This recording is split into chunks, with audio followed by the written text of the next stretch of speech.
Chapter 668. Blood Tribe Return. To Void Stage, mighty figure Cyril was meditating on a round boulder in midair. His divine sense had already spread out for 50 kilometers, probing the movements of a large area. It was so small that he could even see the movements of flies and ants like the back of his hand. It could be said that Layden's safety rested heavily on his shoulders. A mosquito wearing a black stealth robe flew behind him, but he didn't notice it at all. The mosquito transformed into black mist, and a lithe and graceful woman in a black robe appeared with a white longsword that was stained with blood in her hand. Cyril's body shuddered, and even though he didn't discover anything, his instincts told him to fly forward without even turning his head. However, he was still too slow. The white longsword was like a bolt of white lightning that instantly punctured Cyril's chest. Blood blossomed like a red rose, and the flying sword circled around before returning to the woman's hand. "Cassidy, how could it be you?" Cyril turned to stare at the woman with incredulity. That's right, the woman who had attacked him was none other than Cassidy. A seductive smile appeared on her face, and her seductive charm was imbued with an indescribable emotion as she strode through the air toward Cyril. "There's no need to be so surprised, Cyril. I'm just testing out your skills." "Testing out my skills? Do you think I'm an idiot?" Cyril held a hand over his punctured chest as he drew a series of obscure trajectories in the air with his other hand. This small wound was indeed nothing to him. However, Cassidy was a holy disciple, and she had suddenly appeared to attack him, only to say that she was testing out his skills. This was extremely perplexing to him. Was she King retarded? She must be plotting something. However, he still didn't know what the other party's objective was. If it was a sneak attack, would that even work? He could heal a wound of this caliber in a matter of minutes. Most importantly, this was Layden's territory, which was also Emperor Deng's territory. Who would dare to cause trouble here? Cyril's mind was filled with confusion, but his hands didn't stop moving. He had to report this situation to the others. Cassidy had also been keeping an eye on Cyril this entire time. If Cyril really were to use an information transmission spell technique, then she'd have to unleash her trump card. Just as the spell technique was about to be completed, Cyril's body suddenly shuddered and his eyes widened. His lips moved as if he wanted to say something, but his voice was extremely hoarse, and he was unable to utter a single word. He half knelt on the ground, clutching his heart with a pained expression. Death enveloped his entire body, and his vitality was quickly dissipating. Plop! A few breaths later, Cyril silently collapsed to the ground. There was no way for him to struggle, no way for him to scream. Just like that, his life force was severed. Cassidy also drew a sharp intake of breath as she looked at Cyril's body with lingering fear on her face. Cyril, who was at the pinnacle of the return to void initial stage, was poisoned to death. This basically confirmed that it wasn't that the dark poison lord was too weak. Instead, it was that Enlin's bloodline had become more powerful. She immediately relayed the news to Enlin and the others through the voice-transmitting talisman. Cassidy stood atop a round boulder with a forlorn expression. "The Holy Leader's bloodline is so powerful. What should I do? I'm not going to be poisoned to death if I drink it, am I?" The same forlorn feeling welled up in the hearts of the other two Blood Tribe underlings. In the center of a forest of black trees, a tree man with crimson eyes had his chest punched through by Tobias's blood-stained gauntlet, and his body flew through the air like a cannonball before crashing into a white spatial cube. This white spatial cube was an enchantment barrier set up by Tina, and it could isolate the inside from the outside world. As such, no matter how intense the battle inside was, it was unable to affect the outside world. "Tobias, even if you're a holy disciple, you won't be able to withstand the wrath of Layden and Emperor Deng. If you let me go now, there's still a sliver of hope." The tree man roared through gritted teeth. His body was as tough and coarse as tree bark, and there was bright red blood flowing from the gaping hole in his body. Tobias cracked his neck, and a faint smile appeared on his face. "Bryce, I can let you go, but you have to stand here and survive for the next 3 minutes." Bryce's expression faltered upon hearing this. "What do you mean?" Tobias splayed open his hands. "I mean exactly what I said. I won't attack you, but you have to stand here for 3 minutes." Tobias's words were very clear, and Bryce recognized every single word. However, he was even more confused now. What the hell was going on? What the hell was he supposed to do? Stand here for 3 minutes? The green leaves on Bryce's head rustled, and his crimson eyes swiveled with a peculiar expression of confusion. He wasn't a true tree man. It was just that his outward appearance resembled that of a tree. At his core, he was still a blood tribe mighty figure, and he was a return to void intermediate stage blood tribe mighty figure at that.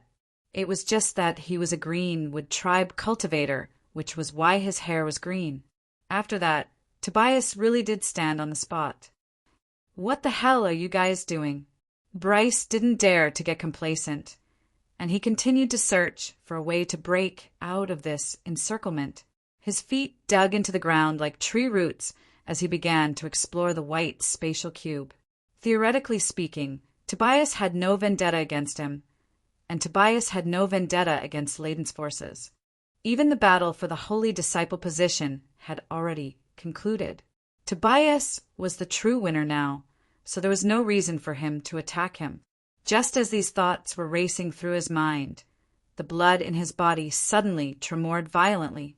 An extremely peculiar energy instantly swept through his entire body, imbued with the power of great destruction. What did you do to me?" Bryce felt as if all of his energy had been sucked out of his body, and he half knelt onto the ground as if his vitality were about to be destroyed by some kind of power. However, right at this moment, the blood in his body suddenly began to glow with vitality again. The destructive power didn't take away his life. Instead, it destroyed some kind of negative energy in his blood. Boundless vitality and life force erupted forth. All types of euphoric sensations erupted forth. "Ah!" Bryce opened his mouth, and he moaned involuntarily. Tobias' eyes lit up with excitement. "You didn't die. I did it. A return to void intermediate stage blood. Tribe mighty figure can withstand this power." This was an extremely exhilarating feeling, and tears suddenly began to well up in Tobias' eyes. Bryce stared at Tobias with a dazed expression. "Why are you crying?" Tobias' entire body trembled, and he was extremely touched. It was as if his life had been acknowledged by a mighty god. "I can finally embrace you again, mighty holy blood." He excitedly relayed this earth-shattering news to Enlin and the others through his voice transmission talisman. The holy blood of the holy leader is effective on return to void intermediate stage blood, tribe, mighty figures, above the return to void intermediate stage. Merlin and Cassidy were ecstatic to hear this. After hearing this news, Enlin immediately rushed toward Tobias's location without any hesitation. A massive weight was lifted off his shoulders, and his eyes glowed with excitement. He was going to recruit Layden's right-hand man, Bryce. Chapter 669. Bryce's face was completely flushed, and he panted heavily. His grayish-green skin, which resembled tree bark, opened and closed as the lush green leaves on his head rustled, as if they were crying with elation. What did you do to me?" Bryce struggled to extricate himself from the indescribable feeling of pleasure as he stared at Tobias with a scorching gaze. A faint smile appeared on Tobias' face, but he didn't say anything. Bryce was extremely perplexed, but his body was very honest, and he didn't choose to act recklessly. He couldn't forget that feeling. The boundless power of purification was able to elevate one's life to a higher level, and it was imbued with boundless vitality and possibilities. He knew that this was the greatest opportunity of his life, and he couldn't give it up. Not long after that, an unfamiliar black-robed man appeared before Bryce. The man's footsteps were calm and collected, and Bryce could sense that this was a human being from his aura. "Holy leader!" Tobias extended a respectful salute. Bryce's expression shifted drastically. The exalted holy disciple Tobias was being so respectful toward a human? And he was referring to that human as the holy leader? Who the hell was this human? The man put down his hood to reveal his handsome features with a smile on his face. "Hello, I am Enlin." Enlin? Bryce felt like this name was very familiar. Soon, his heart jolted violently as he exclaimed, "You're the Enlin who beat Master Layden out of... Tui, you're the one who battled Master Layden in Huangquan City." "That's me. Also, the power that you felt just then was a result of my blood. Cassidy, Tobias, and Merlin are all my servants, and they refer to me as their holy leader." And Lynn looked at the dumbstruck Bryce with a smile as he continued, "You have two choices now. The first is to establish a slave contract with me, and I can lead you to the true pinnacle of your life. The second choice is for you to die." Bryce was completely dumbstruck, and his mouth gaped open. He felt like everything he was seeing was fake. After all, what Enlin had just said was far too astonishing. The three most respected holy sons of the blood race were actually Enlin's servants? If others were to learn of this, it would definitely create a massive stir across the entire Tai Chu continent. Tobias looked at Bryce's dumbstruck expression, and he immediately added, "Do you know why we were chosen by the Blood Patriarch as holy disciples? It's all because of the holy leader's blood. Bryce, think about it carefully. Rumble." Tobias' words instantly enlightened Bryce. Yes, if that's the case, then everything makes sense. Why had the Blood Patriarch chosen those three people in the holy disciple selection?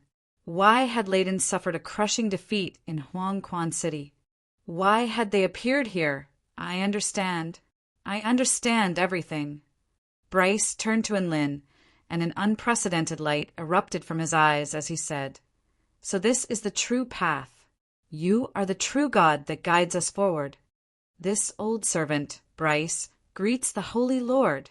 Bryce extended a respectful bow toward Enlin. He wasn't an idiot. As long as it involved the true Tao, he would do anything to obtain it, not to mention that this was a massive opportunity. He had chosen to submit to Enlin, regardless of whether it was his body or his soul. Bryce knew very well that this was not just his choice. This was also the choice of the Blood Patriarch. And Lynn nodded with a gratified expression. "Not bad. It looks like you know what's truly important." And Lynn and Bryce established a slave contract very smoothly. Due to Bryce's submission, and Lynn gathered everyone and changed the plan again. Su Xiaolan, Shen Yuancheng, and the others arrived beside Enlin, and they were once again thrown into disarray by the sight of the return to void intermediate stage Bryce fawning over Enlin. "Enlin, you swindled another underling?" Su Xiaolan's eyes widened with shock.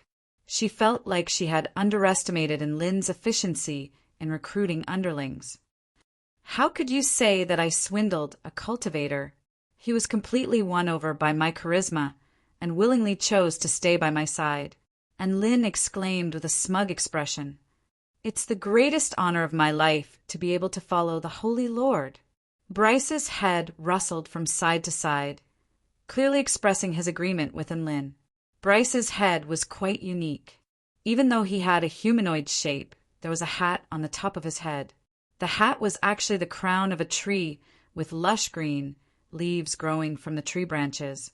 And Lynn laid a hand on Bryce's lush green crown to find that it was more delicate than normal leaves, and it had a light, refreshing fragrance to it. "Little Boo, can you photosynthesize?" he suddenly asked. Bryce faltered slightly before nodding. "I can, but I'm not used to it.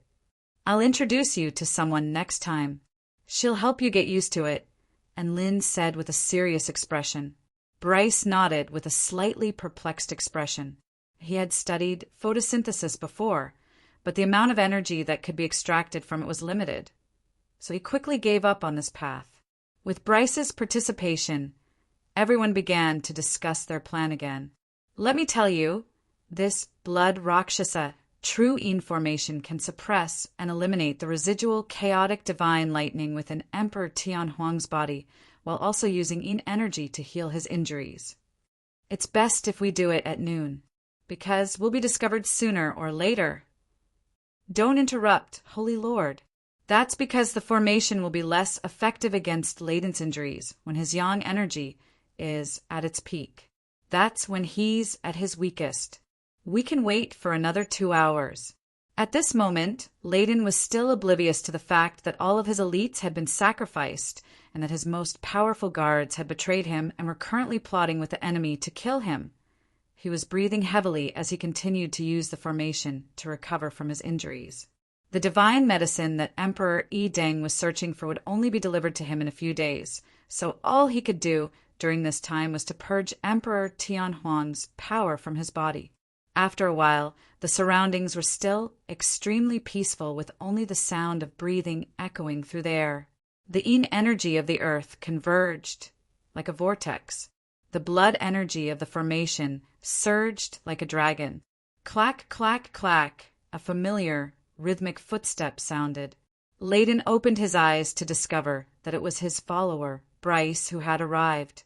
Thinking back, he had paid a heavy price in order to convince Bryce to join his side. He had done many things both in the light and in the shadows in order to earn this mighty figure's loyalty. With this in mind, a warm smile appeared on his face. "What do you need, Bryce?" "Just a small matter." Bryce scratched his head with a hand that was as withered as a tree branch. "Tell me what our relationship is. There's no need to be so secretive." Layden was situated at the center of the formation, so even though he could chat with Bryce, he wanted to end this unnecessary distraction as soon as possible.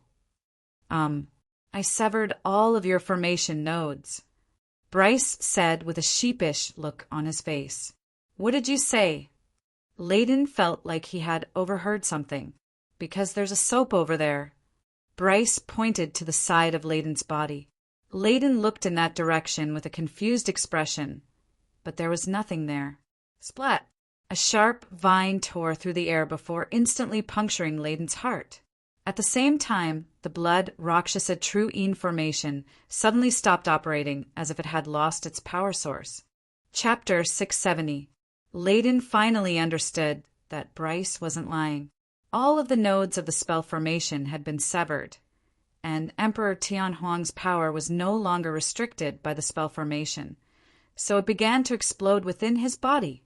Layden was just about to unleash his rage when a crimson sword glowing with white starlight suddenly appeared before puncturing Layden's chest. The terrifying power of the curse instantly spread to every corner of his body, severing the blood tribe's boundless vitality. Layden instantly realized that this was a trap. The crimson star appeared behind him as the power of the divine Tao stained the entire sky red, plunging the world into a sea of despair. He reacted decisively and unleashed his most powerful attack, even at the cost of injuring his Tao foundation. Crimson ripples proliferated from the crimson star, and the earth within a radius of over a kilometer was pulverized by a fearsome power. Bryce flew back with blood gushing from his mouth as the tree bark on his body crumbled like dust. A lithe and graceful figure quickly flew back, leaving the cursed star blood sword in Layden's chest. Layden was just about to pull out the sword when an inky black bead suddenly appeared in the air above him, upon which a terrifying spiritual power descended from the sky like ink before enshrouding heaven and earth. There was a sense of horror in the deathly stillness as a powerful sealing power crashed down upon Layden, as if the entire world of darkness were crushing down upon him. Even his consciousness was gradually being corroded. In that instant, countless dead souls wailed, and even Layden's mind was affected as his thoughts unconsciously slowed down. This was the power of Merlin's dead soul bead. This was an extremely fearsome sealing power. Layden reached out to pull out the crimson sword in his chest, only to find that the sword was already fused to his flesh and blood, so he wouldn't be able to pull it out in a short time. He immediately gripped the air before materializing a boundless blood star flying sword before stabbing it toward the boundless darkness. He knew that he had no time to waste. He had to escape from this trap formation as quickly as possible. A crimson streak of light tore through the darkness before crashing into the edge of the darkness, upon which an extremely sharp screeching sound erupted.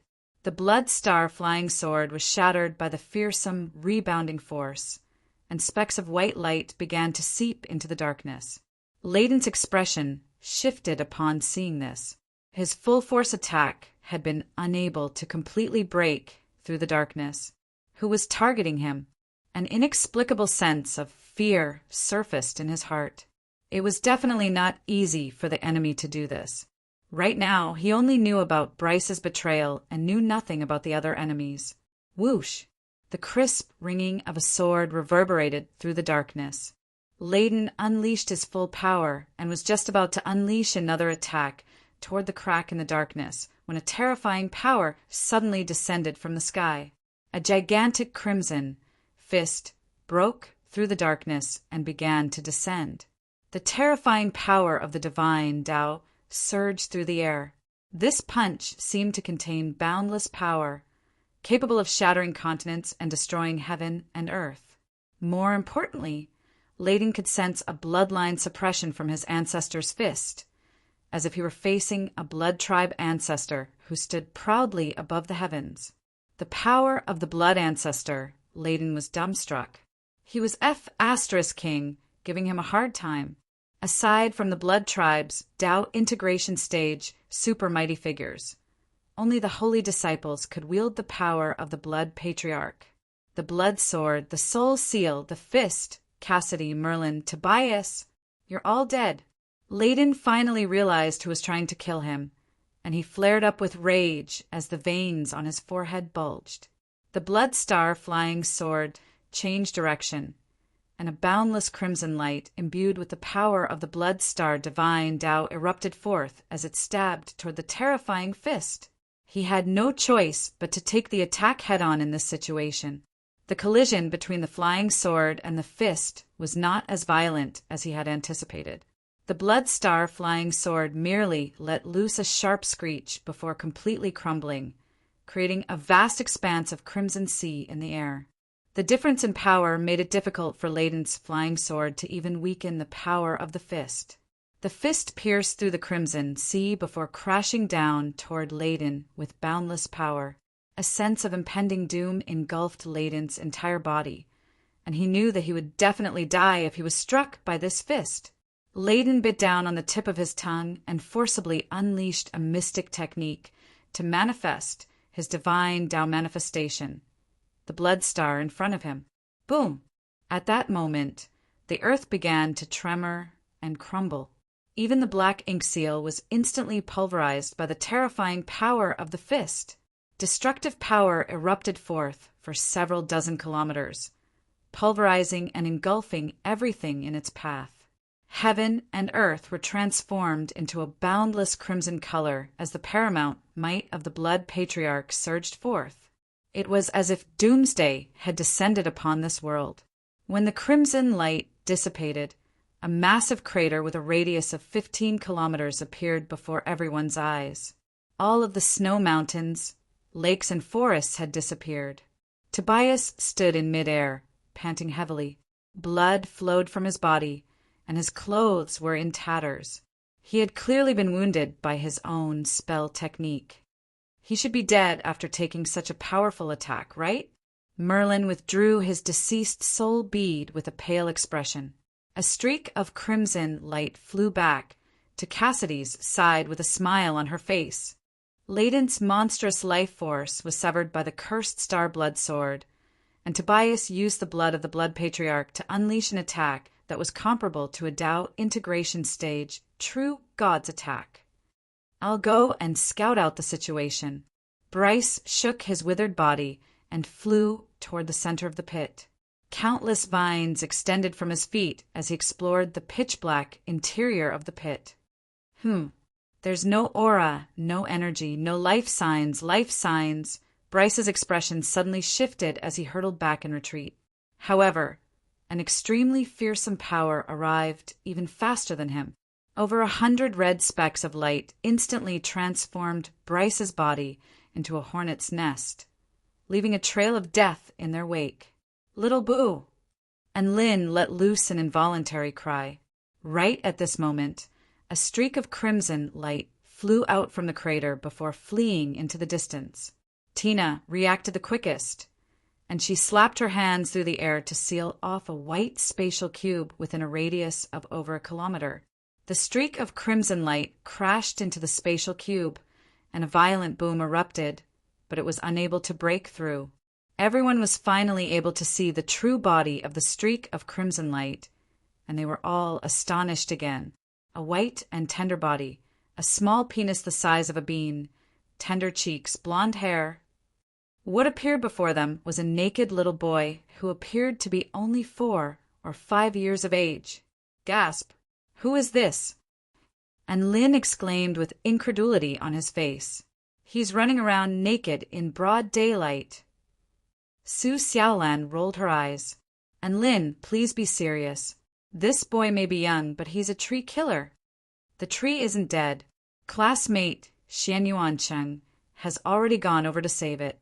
The little boy only failed to kill the tree," Su Qianyun said in a mellow voice. There was a slight smile on her face, and she seemed to be quite pleased with herself. The flying sword god's lips twitched.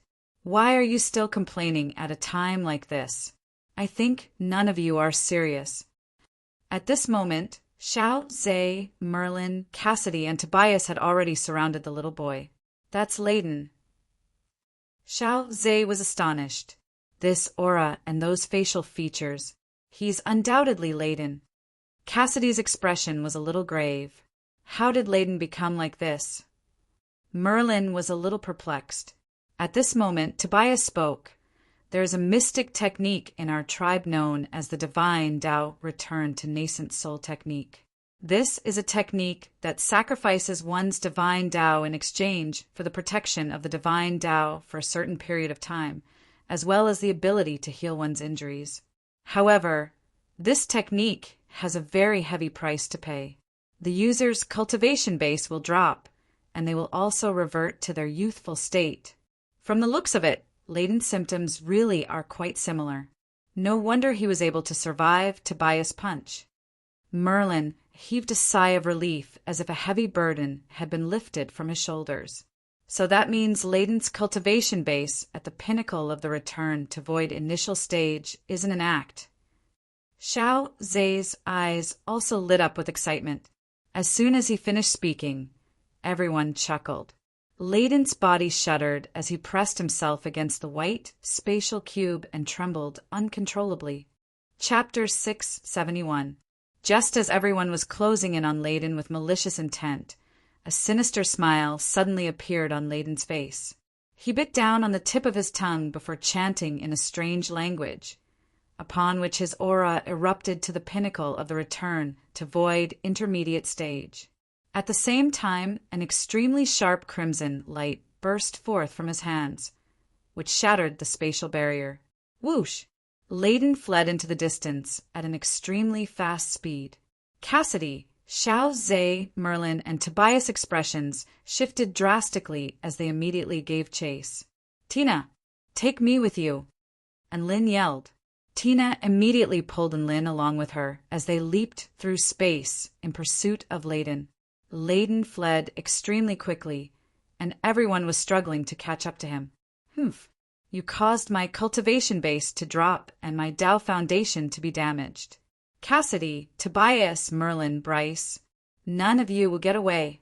I'll get Emperor Yi Deng to send all of you to hell for all eternity." A cruel expression appeared on the little boy's face, and it was clear that he was filled with hatred toward all of his pursuers. "This is the first time I've seen someone call their daddy so righteously." Xiao Zhe chuckled coldly. Layden faltered slightly at the sight of Xiao Zhe before a thought suddenly occurred to him. "So it's you guys?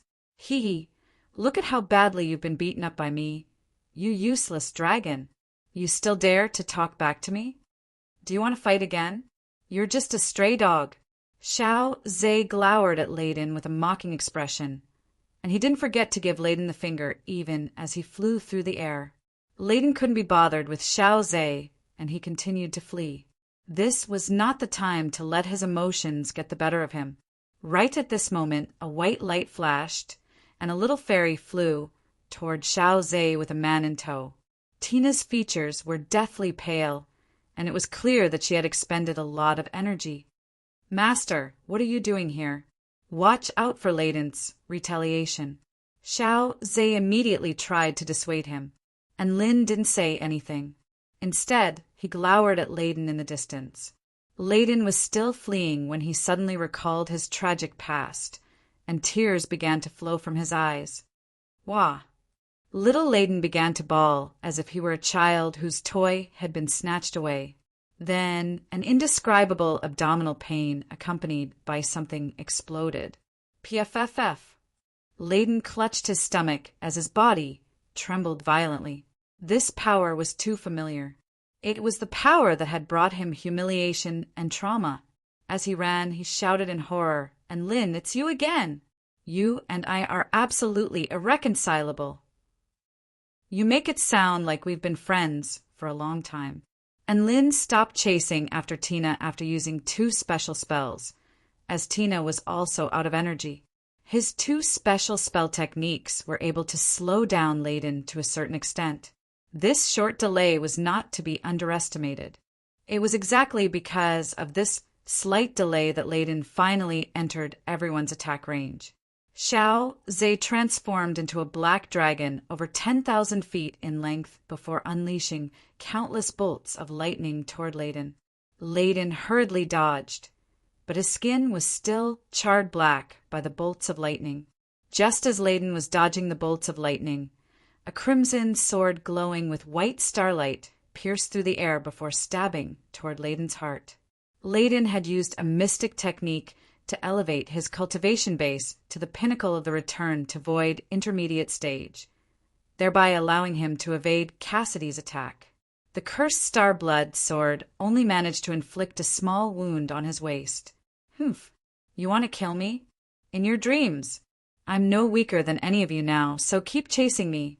When the Emperors detect this, it'll be the time of your deaths. A cold smile appeared on Layden's face, and there was no hint of panic or concern on his face. He didn't know why the holy disciples had chosen to ally with Lin and the others, but the fact that they had joined forces with a human to kill him was enough to strip them of their status as holy disciples and subject them to the eternal punishment of the Tao integration stage emperors. This was a great crime of betraying the clan. However, to Layden's surprise, Cassidy and the others didn't seem to be nervous in the slightest. Instead, they were elated that the crimson sword hadn't struck his vital organs. What was going on? Layden, I think you'll be able to last for another 3 minutes. Cassidy chuckled. What do you mean? Layden's brows furrowed. This is a punishment from the holy blood. You'll know how powerful it is very soon. Tobias chuckled as if he had a card up his sleeve. Layden was getting a little nervous. What holy blood? What punishment? He didn't understand a single thing. However, Cassidy and the others didn't appear to be faking it. Cassidy recalled her cursed Starblood sword and licked her lips with a smile. This is a sword that has been smeared with lethal poison. That's right, Cassidy had smeared Lin's blood onto her sword. This type of blood was extremely lethal to low-rank blood tribe cultivators. Layden's actual cultivation base had already fallen to the pinnacle of the return to void initial stage, so he definitely wouldn't be able to resist the purification of the holy blood. Cyril, who was only at the pinnacle of the return to void initial stage, was a perfect example for Layden. 1 minute later, thump, thump, thump, Layden's heart rate accelerated for some reason, and a burst of destructive power swept through his entire body. Ah! He roared with agony as his body plummeted from the sky with one hand clutched to his heart. Boom! His naked body smashed into the ground, creating a massive crater. Cassidy, Xiao Zhe, Tobias, and Merlin also caught up to Layden at this moment. However, they didn't rush to attack. Instead, they positioned themselves in 4 different directions to seal off Layden's path of retreat. That's right, there was no need for them to attack. Layden had been stained by the holy blood, so he was already dead. What did you do to me? Layden's body trembled as he spoke with great difficulty. He couldn't even stand, let alone run away. And Lynn and Tina also rushed over, and they heaved a sigh of relief at the sight of the little boy lying in the crater. We didn't do anything. We just stained you with the blood of the holy leader. The blood of the holy leader isn't something that everyone can handle. Weaklings like you are going to die. Cassidy spoke with a smug expression. All they had to do now was watch the show from the sidelines and let Layden die, knowing the truth. Sure enough, Layden's condition began to worsen, and his body began to spasm. Ah, an untimely moan of pleasure suddenly sounded. Everyone faltered upon hearing this before turning to look at the little boy, only to discover that a peculiar flush had appeared on his face. It seemed like he was enjoying it. Rumble, the sky suddenly darkened. Dark clouds gathered and lightning surged. The brilliant might of the heavens intimidated the world. And Lynn stared at the scenes unfolding before him with incredulity in his eyes. Layden didn't die, and his eyes were extremely bright. It was as if his body had been reborn, and his aura had also become more powerful. This is the blood of the holy leader? How wonderful! It has cleansed all of the impurities in my body, and even my life force has been elevated to a higher level. I'm going to progress to the return to void intermediate stage again today. That's right, Layden had absorbed Lynn's blood, and he had broken through his bottleneck and was about to transcend his tribulation. Chapter 672. Heavens, the blood of a sacred lord is actually unable to kill him. Not only that, but he also backfired and indirectly helped him break through the realm. Everyone stared at the boy in the pit in shock, finding it hard to accept this fact. Don't be afraid. Let's kill him before he successfully breaks through. Xiaoza was the first to come back to his senses and reminded everyone. The eyes of Cassidy and the others lit up upon hearing that. That's right, the person undergoing the tribulation couldn't move, or they would suffer a backlash from the lightning tribulation. In other words, Layden had to remain where he was to be struck by lightning. During this period of time, he would be a live target, and this was a once-in-a-lifetime opportunity. Xiaoza had long wanted to take revenge for Yellow Spring City, so he made the first move. A massive dragon tail swept through the air as it swept toward Layden with unstoppable force, making the space around it warp and crack open. Right at this moment, Layden opened his mouth, and a semi-transparent white ball instantly enveloped his entire body. Rumble! The dragon tail collided with the white ball and was sent flying by the huge recoil. The white ball didn't move an inch, as if it was connected to the heavens and the earth. Its surface flickered with a sparkling and translucent luster. It was flawless, like a perfect piece of jade, and it had actually blocked Xiaoza's all-out attack. This is the white world stone that my father left for me. Only lightning tribulation can penetrate this barrier. Unless one's power reaches the return to void pinnacle stage, they won't be able to cause any damage to this white realm stone. A faint smile appeared on Layden's face as he surveyed his surroundings. I'm invincible for the time being. You'd better run away before I come out of my tribulation. And Lynn and the others didn't think that Layden would still be able to spit out a protective bead from his stomach after being punched to the ground by Tobias. Furthermore, it possessed such powerful defensive prowess. They did not give up and continued to use all kinds of techniques to try and break the white boundary stone. But unfortunately, they all failed. Give up. It's not too late for you to run now. Layden was elated. Do you really think we can't defeat you just because you've reached the return to void intermediate stage? Xiaoza chuckled coldly. I can still beat you into calling me daddy. Tobias bumped his fists together with a cold expression. Layden's expression was ashen as he stared at the man before him. He felt like he was the perfect example of a tiger being bullied by a dog. Back when he was at the Return to Void pinnacle stage, none of these people would dare to act like this in front of him. Rumble. The world exploded, and an extremely dazzling bolt of lightning descended from the sky. It was like a golden sun in the sky, illuminating the entire world in a golden color. The bolt of lightning pierced through the White Realm stone before striking Layden's body with devastating might. Ah! Layden's body shuddered as the golden void lightning struck him, and his skin became slightly charred. Cassidy's brows furrowed slightly as a grave expression appeared on her face. This golden void lightning is very powerful. It's most likely due to Layden's exceptional foundation to begin with, which is why it was enhanced by the divine lightning. Once he breaks through to the Return to Void intermediate stage, his power will definitely increase drastically. If he wants to escape, we might not be able to stop him. 36 bolts of minor tribulation lightning won't be able to kill him no matter how powerful they are. Let's set up a trapping formation in advance. Tobias also had a resigned expression on his face. Everyone else nodded upon hearing this. Just as they were about to make their move, they discovered that Enlin had already flown into the sky atop his brick. Rumble. Another bolt of golden lightning struck Layden's body. As the lightning snakes swam, his aura became more and more vigorous. Holy Leader, what are you doing? Cassidy yelled upon seeing this. Could it be? Tobias' eyes widened, as if he had discovered a new continent. Boom! The golden lightning tore through the air before crashing down upon Layden again. Lightning flashed, illuminating the entire sky with a golden hue. The black brick had kept the golden lightning at bay.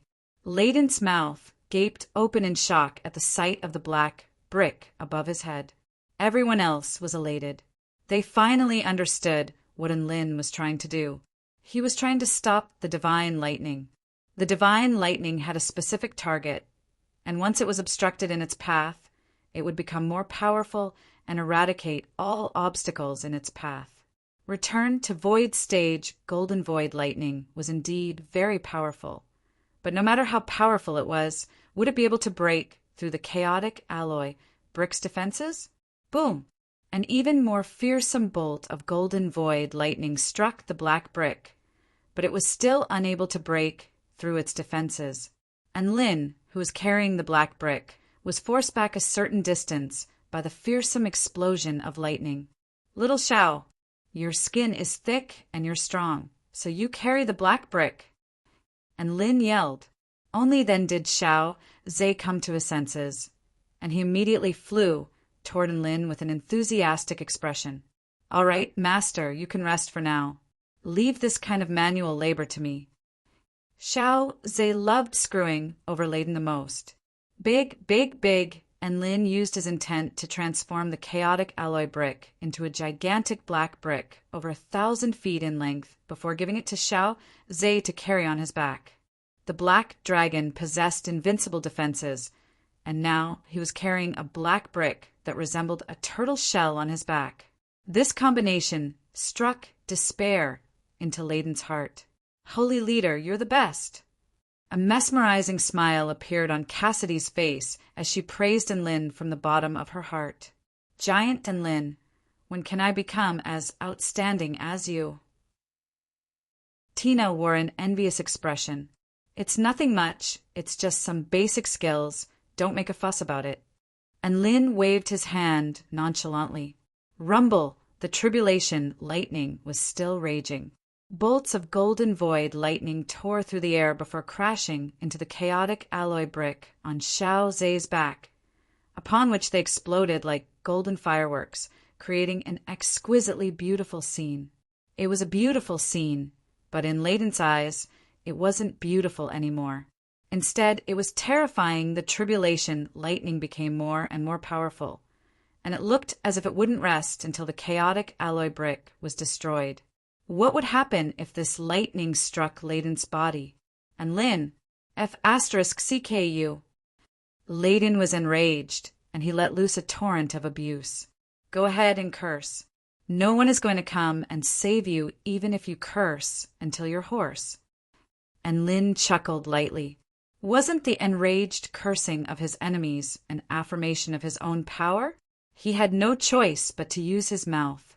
Layden's breathing accelerated as he looked up at the increasingly fearsome tribulation lightning overhead. But there was nothing he could do. Golden void lightning was extremely fearsome, and even returned to void stage mighty figures would do their best to avoid facing the golden void lightning head-on in case they received backlash from the heavenly Tao lightning. However, Xiao Zhe was different. Not only did he possess a powerful body, he also had the chaotic turtle shell, and he had the tamer of divine lightning and Lin protecting him. Before he knew it, there were already more than 36 bolts of golden void lightning. But the tribulation lightning was still falling, and it was becoming more and more powerful as time went on. 49 bolts of golden void lightning fell, and Xiao Zhe's body swayed slightly as he struggled to maintain his composure. There were 64 bolts of golden void lightning, and Xiao Zhe's massive body was already lying on top of the white ball with an expression of agony on his face. "Io, help! I can't even stand a brick." Layden, look at how hard Papa is working for you. Don't you feel touched? Xiao, heavenly tribulation, I'll resist. Zhe grinned and panted heavily. It really seemed to be a little painful, but he was still very happy. PFFF. Layden finally couldn't help but throw up a mouthful of blood at the sight of the devastating lightning. I hate you. You're all inhumane, Layden roared with grief and indignation. He was enraged, but there was nothing he could do. The 80th bolt of lightning fell, and the terrifying lightning reduced everything within a radius of over a kilometer to dust as a massive abyss appeared in the sky. Xiao Zhe was also struck by the shock waves, and his skin began to crack open. And Lin's expression shifted as he yelled, "Little Xiao, retreat! This is more than enough." Xiao Zhe immediately fled into the distance. The 80th bolt of golden void lightning was accumulating, and the dark clouds had turned golden. Terrifying lightning might erupted forth, threatening to crush the entire sky. The heavens had been enraged. Layden's legs gave out from under him, and he collapsed to the ground. An expression of despair appeared on his face. "It's over, it's all over. Even I wouldn't have been able to transcend this tribulation lightning in the past." At that moment, he thought of his father. Chapter 673. That's right, if only Daddy was here. Emperor Yi Deng was so powerful. He would definitely be able to disperse the lightning clouds and start anew. The boy looked up at the terrifying might of the lightning in the sky, and tears of remorse flowed from his eyes. How did things develop to this stage today? What had he done wrong? Layden took a deep breath, and the fear in his eyes slowly faded, only to be replaced by an extremely determined expression. There was no construction without destruction. Nothing in this world was absolute, and no calamity was hopeless. There was always a glimmer of hope in the midst of despair. Perhaps he would be able to forge a peerless great Tao if he could survive this tribulation lightning. Layden's blood instantly began to boil, and all of the gloominess in his eyes disappeared. He reverted back to his stoic self.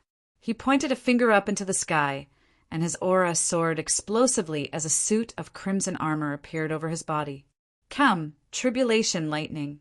No matter how powerful you are, Bin Laden has nothing to fear. Boom, boom, boom, golden lightning converged above his head, and the dense energy pulverized the space around him like a spider web. The center of the void had been pulverized into a pitch-black hole, and only the golden lightning remained. Gasp! And Lin and the others retreated for over a kilometer upon seeing this. A sense of respect welled up in their hearts at the sight of Layden's fearless and domineering figure. Layden is quite impressive. To think that he was able to overcome his fear in the face of such a terrifying tribulation lightning. Merlin exclaimed in admiration. It's a pity that he messed with someone he shouldn't have messed with. Cassidy's eyes roamed over in Lin's body as she spoke in a slow voice, and Lin nodded. I respect him for being a true man, so I'm going to make him a little more tragic." "What do you mean by that?" everyone asked.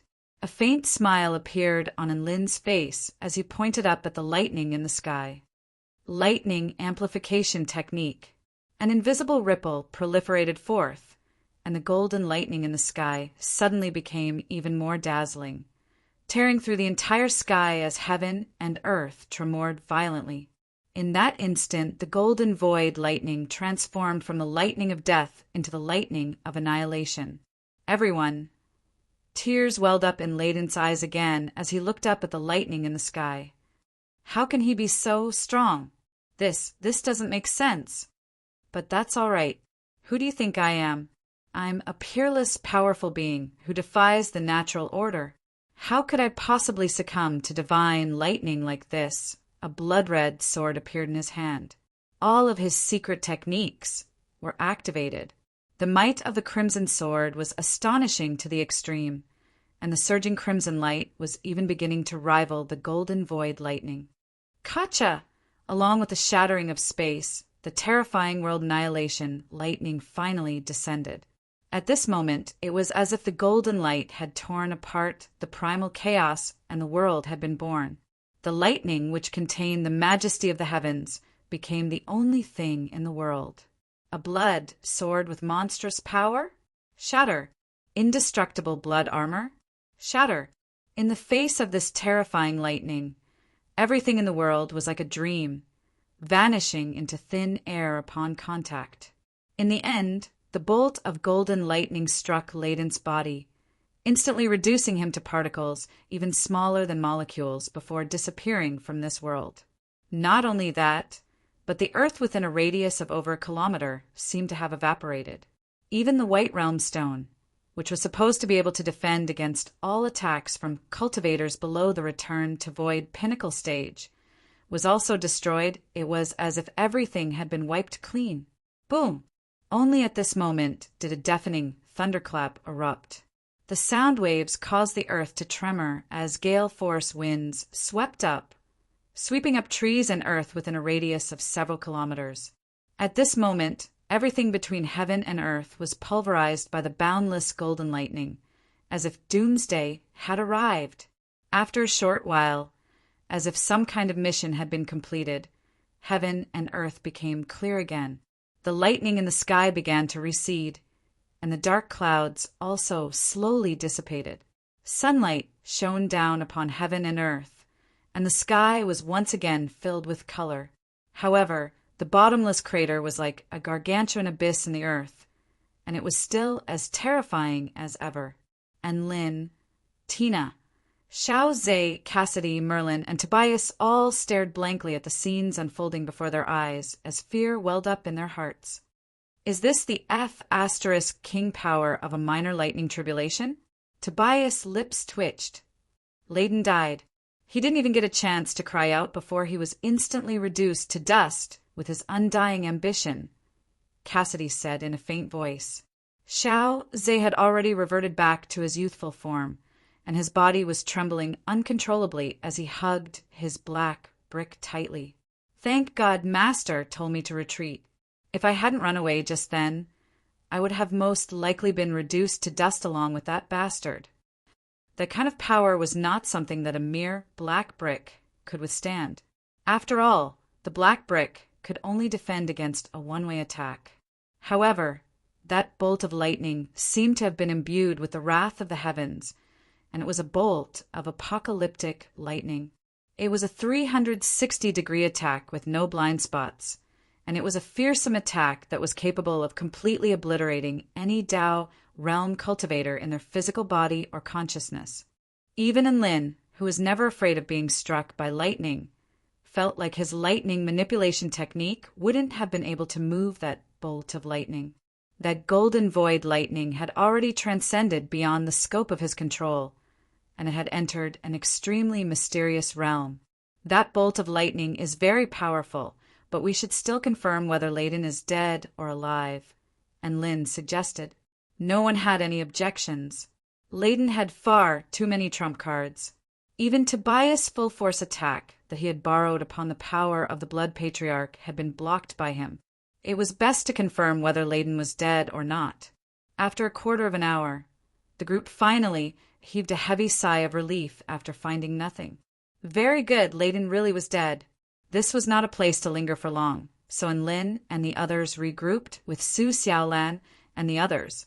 Su Xiaolan made her way over to Enlin, and she heaved a sigh of relief upon seeing that he was fine. Enlin, how is it? Is Layden dead? He's fine. Layden was struck to death by tribulation lightning. Enlin replied with a smug expression. Struck to death by tribulation lightning. The flying sword god, Xianyuancheng, and the others were all shocked to hear this. That's a little complicated, so let's talk about it after we get back. In any case, all you need to know is that I, Enlin, the Lord of Golden Lightning, can kill all my enemies. Enlin said in an indifferent voice. Everyone, Layden's death was definitely going to have a massive impact, and the Dark Marshlands was going to be plunged into a bloodbath. Cassidy, Merlin, and Tobias had to return to the sect first in order to avoid the Emperor's investigation. As Layden's former bodyguard, Bryce definitely wouldn't be able to return, so he transformed into a small sapling and lay on Enlin's head to conceal his identity as he followed the holy leader. Cassidy and the others were extremely envious of him. The secret decapitation team split up into two groups before slowly disappearing from the Dark Marshlands. At the very center of the Dark Marshlands, within the divine palace of life, a certain jade badge shattered. The Emperor was at a critical juncture in his research of a mystic technique when his eyes suddenly turned crimson. Boom! A crimson pillar of blood burst through the roof of the divine palace and rose straight into the heavens. An extremely enraged voice erupted across the earth. Who dared to kill my son? I'm going to turn his entire family into blood ghosts and turn his sect into a blood prison. I'm going to torture everyone's souls for 1,000,000 years. Chapter 674. Emperor Yi Deng arrived at the purple snow mountain, and a crimson sea surged through his eyes as he looked down at the ravaged ground. Judging from all of the strongholds, there were at least 8 people involved. How strange! How could Layden not have detected an attack of this magnitude? Emperor Yi Deng fell silent as he stared at the ghastly hole in the center of the spell formation. He made some calculations before flying toward a certain direction. He then stopped in front of a massive, inky black crater. What a terrifying power of lightning! To think that my son would die to tribulation lightning. A man stood in midair as crimson clouds surged and obscured the sky. It was as if the entire world had been plunged into hell. He stood on the spot for a long time before turning toward the east. There can only be one truth. Someone from the celestial court colluded with a spy from my tribe to kill my son while he was severely wounded. How detestable! Boom! An extremely fearsome streak of crimson light tore through the sky toward the east. Chaotic lightning suddenly fell from the sky to block the path of the streak of crimson light. Another earth-shattering battle erupted, and the Dark Marshlands was once again struck by a devastating disaster. Mountains crumbled, rivers were cut off, and cities were reduced to rubble in the end. The streak of crimson light fled toward the center of the Dark Marshlands. The lightning chased after it for over 5,000 kilometers to no avail and began to turn back. Thus, the battle drew to a conclusion, but the true impact was only just beginning. Layden was a return to Void Stage mighty figure with the highest chance of becoming a Tao integration stage true god, but he had fallen in the center of the Dark Marshlands. This news created a massive stir throughout the entire Dark Marshlands. My god, Layden is a mighty figure at the return to Void Pinnacle Stage. Who would dare to attack him? Is it a Tao integration stage, super mighty figure? Impossible. If it was a Tao integration stage mighty figure, they would definitely not be able to escape the detection of the emperors of the divine palace of life. It was most likely another return to Void Stage mighty figure. To think that someone would kill Emperor Yi Deng's son right under his nose. Bad asterisk SS. Apparently, a mysterious, powerful being from the celestial court had colluded with a blood tribe mighty figure to do this. I wonder which one it was. The dark marshlands and the celestial court are going to be in turmoil. That's none of our business. Let's find some blood to drink. The blood tribe was like this. Even though they were discussing this matter fervently, they didn't have a strong sense of vengeance. Generally speaking, the battles they participated in had to be related to their own interests. If there was a large group of blood breeds clamoring to avenge the death of an almighty being, the blood breeds would have been wiped out a long time ago. Even Emperor Yi Deng temporarily repressed his urge to seek revenge and chose to investigate the situation in secret. He wanted to stabilize the situation first. He had no choice but to play it safe. He wasn't strong enough to fight against the one who used lightning. What else could he do? News of Layden's death spread like wildfire across the Kingdom of the Nine States, and everyone in the Kingdom of the Nine States celebrated with the news that the Celestial Court was most likely responsible for Layden's death. The Blood Tribe was a great enemy of the human race, so the fall of such a top-notch mighty figure was naturally a great thing for the human race. Furthermore, this was the doing of the Celestial Court, and the humans of the Kingdom of the Nine States once again experienced the power and reliability of the Celestial Court. If they knew that the main culprits behind this incident were just a group of students from the Celestial Court and their subordinates, who knew what kind of expression they would be wearing, and Lin and the others had already returned to Huangquan City using the concealment cloaks provided to them by the Celestial Arch. No one knew about this. Everything seemed to have returned to normal, and they resumed their idle lives. The only difference was that there was now a small blade of grass swaying in the wind above Lin's head. Uft!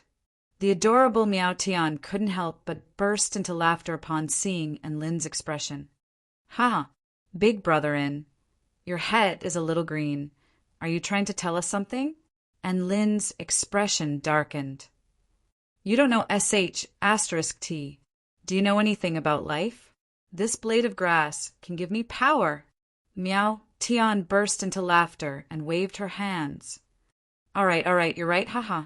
I can't take it anymore. Let me laugh for a while longer. And Lin left with a dark expression. What he had said was actually true. After Bryce transformed into a blade of grass, he stood on Lin's head and practiced photosynthesis, which allowed him to infuse a portion of his life force into Lin's body. In other words, if Bryce became stronger, he would also become stronger. This was an external cheat code. No matter how strange it was, and Lin wasn't going to turn it down. After all, he wasn't the type of person who paid attention to external appearances. Instead, he paid attention to inner qualities. For example, he didn't know whether his Dao partner-to-be, Su Xiaolan, was beautiful or not. But he knew that Su Xiaolan was a woman of extraordinary inner qualities and temperament. That was enough. And Lin stood on the city wall in a daze. He had nothing better to do, and the homeroom teacher prohibited all forms of entertainment. He thought about it for a moment before dragging Su Xiaolan over to play blind chess with him. Cannon 8, flat 1. And Lin placed his hands on the wall and looked into the distance with a gloomy expression. Su Xiaolan's brows furrowed as she said in a gentle voice, Rook 3, forward 9. Pawn 7, flat 6. And Lin's eyes lit up. The battle slowly became more intense, and in the end, Su Xiaolan was checkmated by Lin. This was not only a contest of chess skills, but it was also a contest of memory, spatial logic, and mental fortitude. And Lin won this battle through his own power. Ha ha ha! I won. Thank you for letting me win, Xiaolan. And Lin was very elated. Su Xiaolan rolled her eyes in an adorable manner. Can you give me 2 rooks this time? Sure, you can have both rooks, but you have to throw away a horse first. All right. Thus, the two of them began to play blind chess again. It had to be said, it was quite an interesting game. Xianyuan Cheng stood outside the city and found an empty plot of land to ponder over his domain. From time to time, terrifying explosions would erupt, causing the earth to tremor violently. Thankfully, the soldiers and students on the city wall were already used to this, and they no longer panicked. They looked up at the rising flames and soil, and they were quite pleased with the spectacle. Sometimes they would even discuss the differences between this explosion and the last one. Time passed by slowly, and another day passed by in the blink of an eye. Early in the morning, Xiao Chao was swaying from side to side atop Enlin's head. The little fairy slowly opened her jewel-like eyes and stretched lazily. She could feel that her energy had been restored, and she was full of energy again. She turned toward Enlin, who was still fast asleep, and a sly smile appeared on her face as she pinched Enlin's nose in a mischievous manner. Enlin's brows furrowed slightly, as if he was feeling a little uncomfortable. The little fairy repressed her laughter and continued to pinch his nose. Slap! A slap flew through the air and sent the little fairy flying. Boom! The little fairy flew back like a cannonball, and a large hole was blasted into the city wall. Giant Enlin. Tina flew back in a disheveled manner before looking up at Enlin's palm with an enraged expression. Enlin was still fast asleep, so it was quite clear that the slap just then had been an unintentional one. Cultivators with lower cultivation bases would have to be careful, as pranks like this could easily be slapped to death. Tina saw that Enlin was still unconscious, and a dazzling white light erupted from her hands before enshrouding Enlin. Whoosh! The two of them disappeared from this world. In the next instant, the two of them appeared in the divine mirror world. It was also at this moment that a mystical voice sounded in Enlin's ears. This was like the judgment of the heavens, a paramount and inviolable voice. Wake up, giant Enlin. Chapter 675. Enlin finally experienced what it was like to be woken up by the entire world. The exhilaration coursed through his entire body, and he sat up with a start. Tina's delicate voice had entered his dreams. Phew! Holy F***CK! What the hell happened? He panted heavily. The awakening from the world made him feel like he had just had a nightmare. His heart was pounding, but his consciousness was also extremely clear. Haha, Giant Enlin, you're finally awake. Tina's lithe and graceful figure flew around Enlin, and her white dress fluttered in the wind as a faint fragrance wafted through the air. This is... Enlin looked around to find that he was in the clouds with countless buildings down below. Qilu City? Holy F***CK! You can drag me into the divine mirror world while I'm sleeping? That's right, isn't it?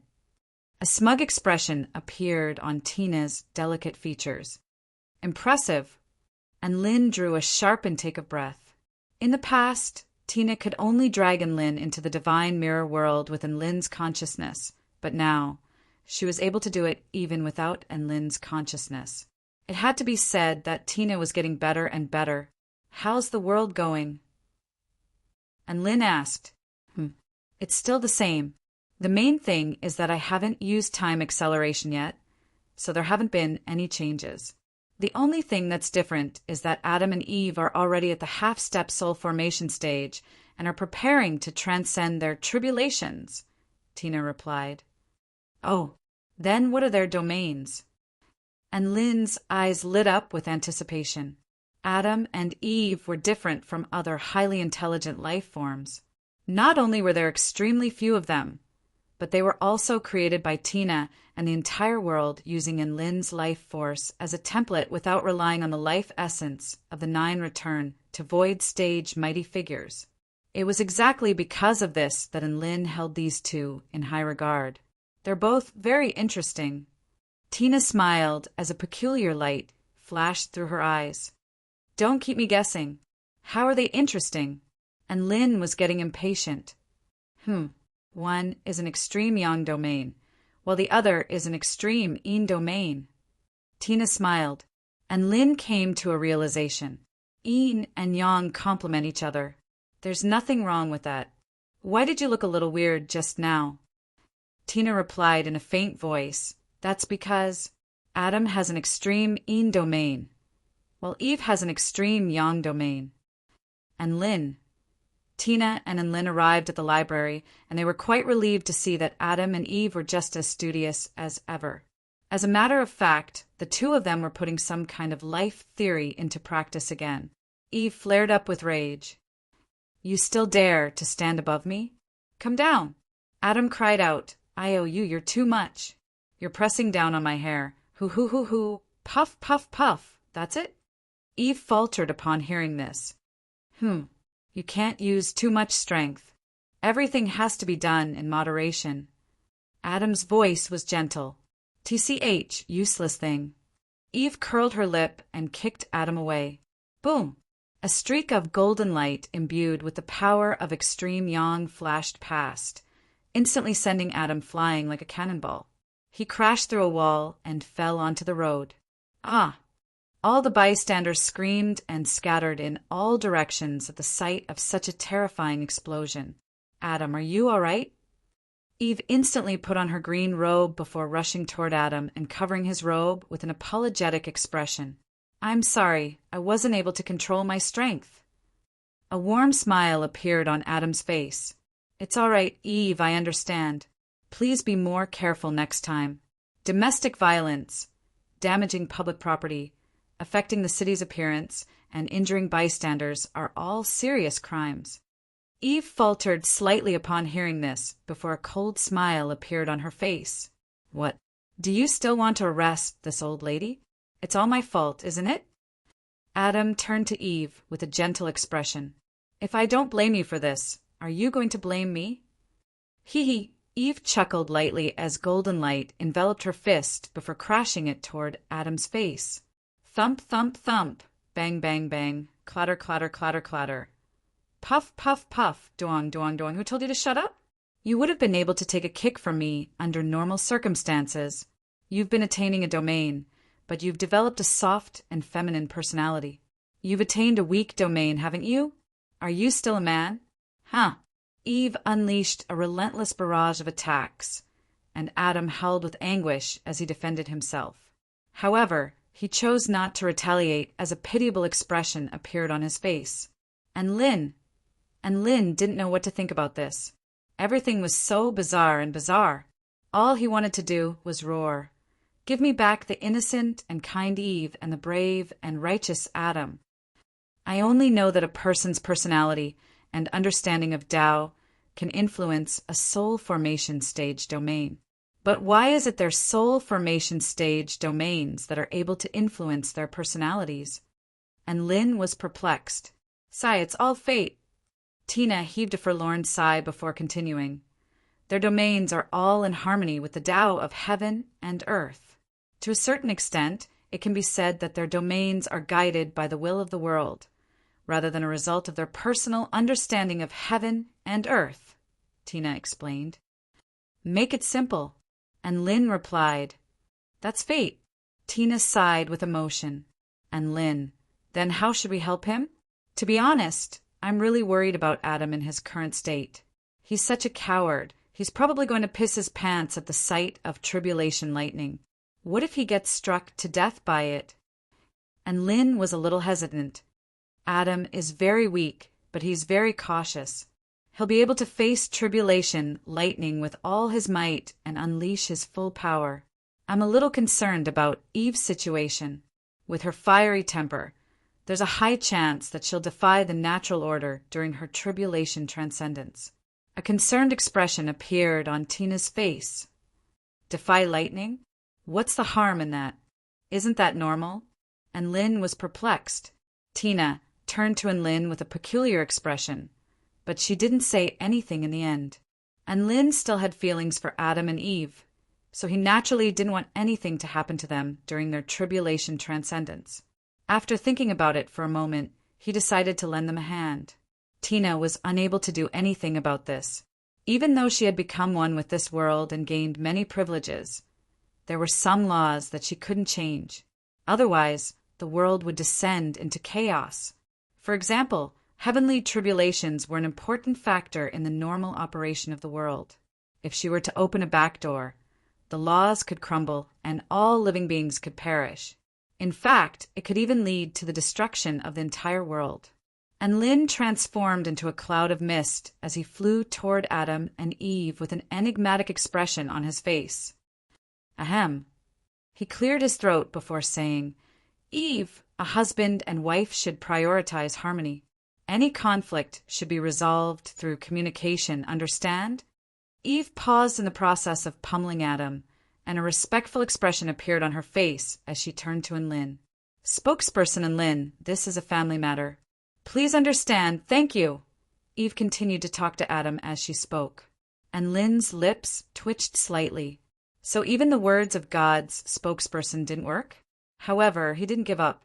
Instead, he continued in a meaningful and heartfelt voice. Eve, listen to me. Domestic violence won't solve any problems. How about this? Whoosh! A streak of golden light pierced through the air. It was a foot wearing a pair of cloth shoes. Boom! And Lynn was still speaking when he was caught off guard by a kick to the face, and his body flew back like a cannonball. I told you not to interfere in my family matters. So what the F***CK are you doing here? Eve drew back her long, slender legs with an enraged expression. Chapter 676. And Lynn crawled up from the ground and stared at Eve with a dumbstruck expression. Never would he have thought that Eve would dare to attack him. And this was all because of him trying to mediate the situation. He felt like his authority had been violated. He was God's messenger. How was he supposed to face the world after something like this had happened? At this moment, many onlookers were already discussing spiritedly among themselves. A window of a nearby shop had also opened, and many pairs of eyes peered through the window at the God's messenger who had just been kicked. The oracle, who had always been respected by people, was actually kicked on the street. This was definitely an earth-shattering event for the human race. And Lynn patted the dust off his face with a nonchalant expression. Are you getting too arrogant, Eve, or am I, and Lynn, too weak to even wield my saber?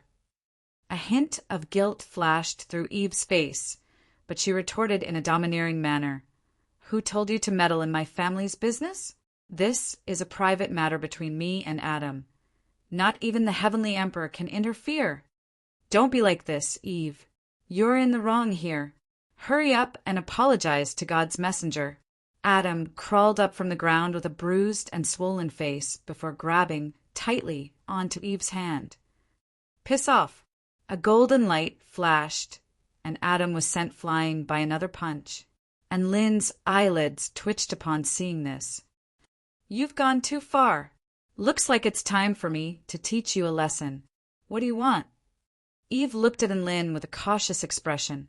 However, before she had a chance to do anything, a white figure flashed before her, upon which a slap whistled through the air. Slap. The slap was imbued with earth-shattering power as it slammed into Eve's cheek, sending her flying for several hundred meters. Gasp. All of the onlookers were dumbstruck. Ancestor, Eve really had been sent flying by God's messenger. Thinking back, the two of them had been on good terms with one another all those years ago. Were they finally going to turn against each other? A certain newspaper reporter had already captured this historic moment with an ancient camera, and his pen was flying through the air as he wrote the word shocking on a piece of white paper. The onlookers on the street retreated again. Although it was fun to watch the show, their lives were the most important. This was the pinnacle battle in human history. Everyone was well aware of the destructive power it had produced and how terrifying the aftermath of the battle was. Please calm down, spokesperson. My wife was indeed rude, but seeing as we've been friends for so long, please don't stoop to her level. Adam ran over with a bruised and swollen face and tried to wrap his arms around Lynn in an attempt to stop the battle. Slap. And Lynn sent Adam flying with a palm before making his way toward Eve. Eve crawled up from the ground with flames of fury burning in her eyes. Rumble.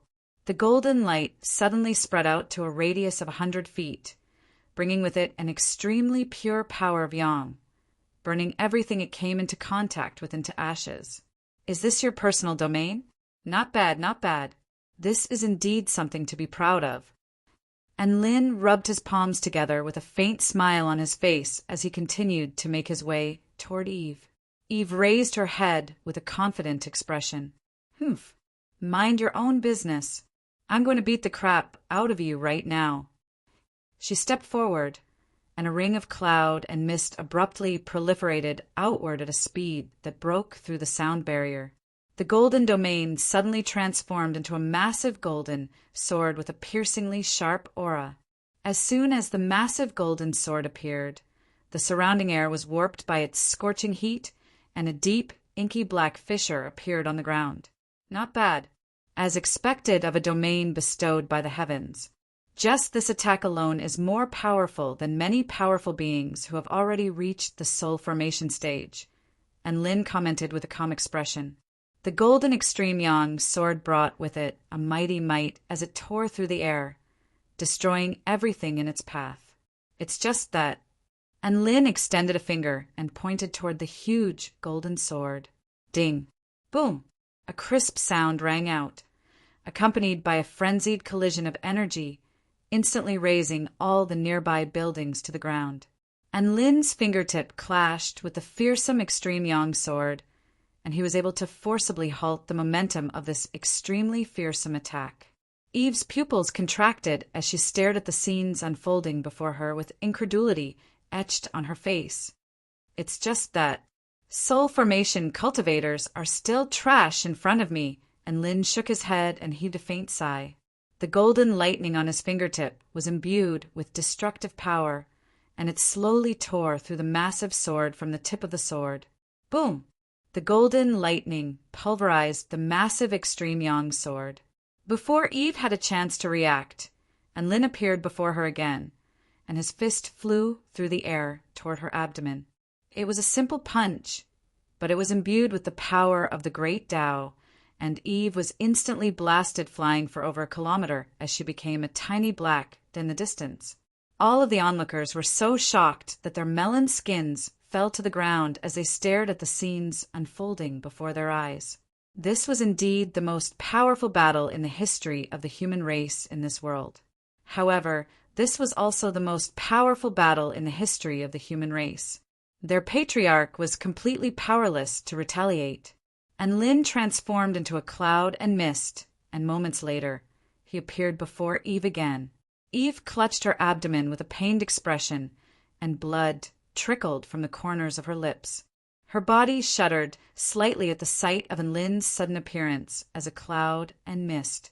The power that you're so proud of, the power that you think you can do whatever you want in my eyes, is nothing but a piece of cake. Tell me, what right do you have to be so arrogant?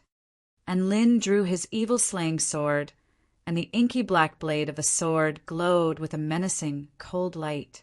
Eve curled up into a ball, and she was struck by a sense of powerlessness and fear for the first time. You. Spokesperson Shun, I was wrong. I was affected by my domain. Don't give me that. And Lin pointed his evil-slaying sword at Eve, and Eve's face paled even more upon seeing this.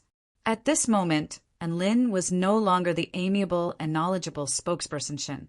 Instead, he was a cold-blooded demon who was filled with killing intent. A domain and a person's personality have always influenced one another.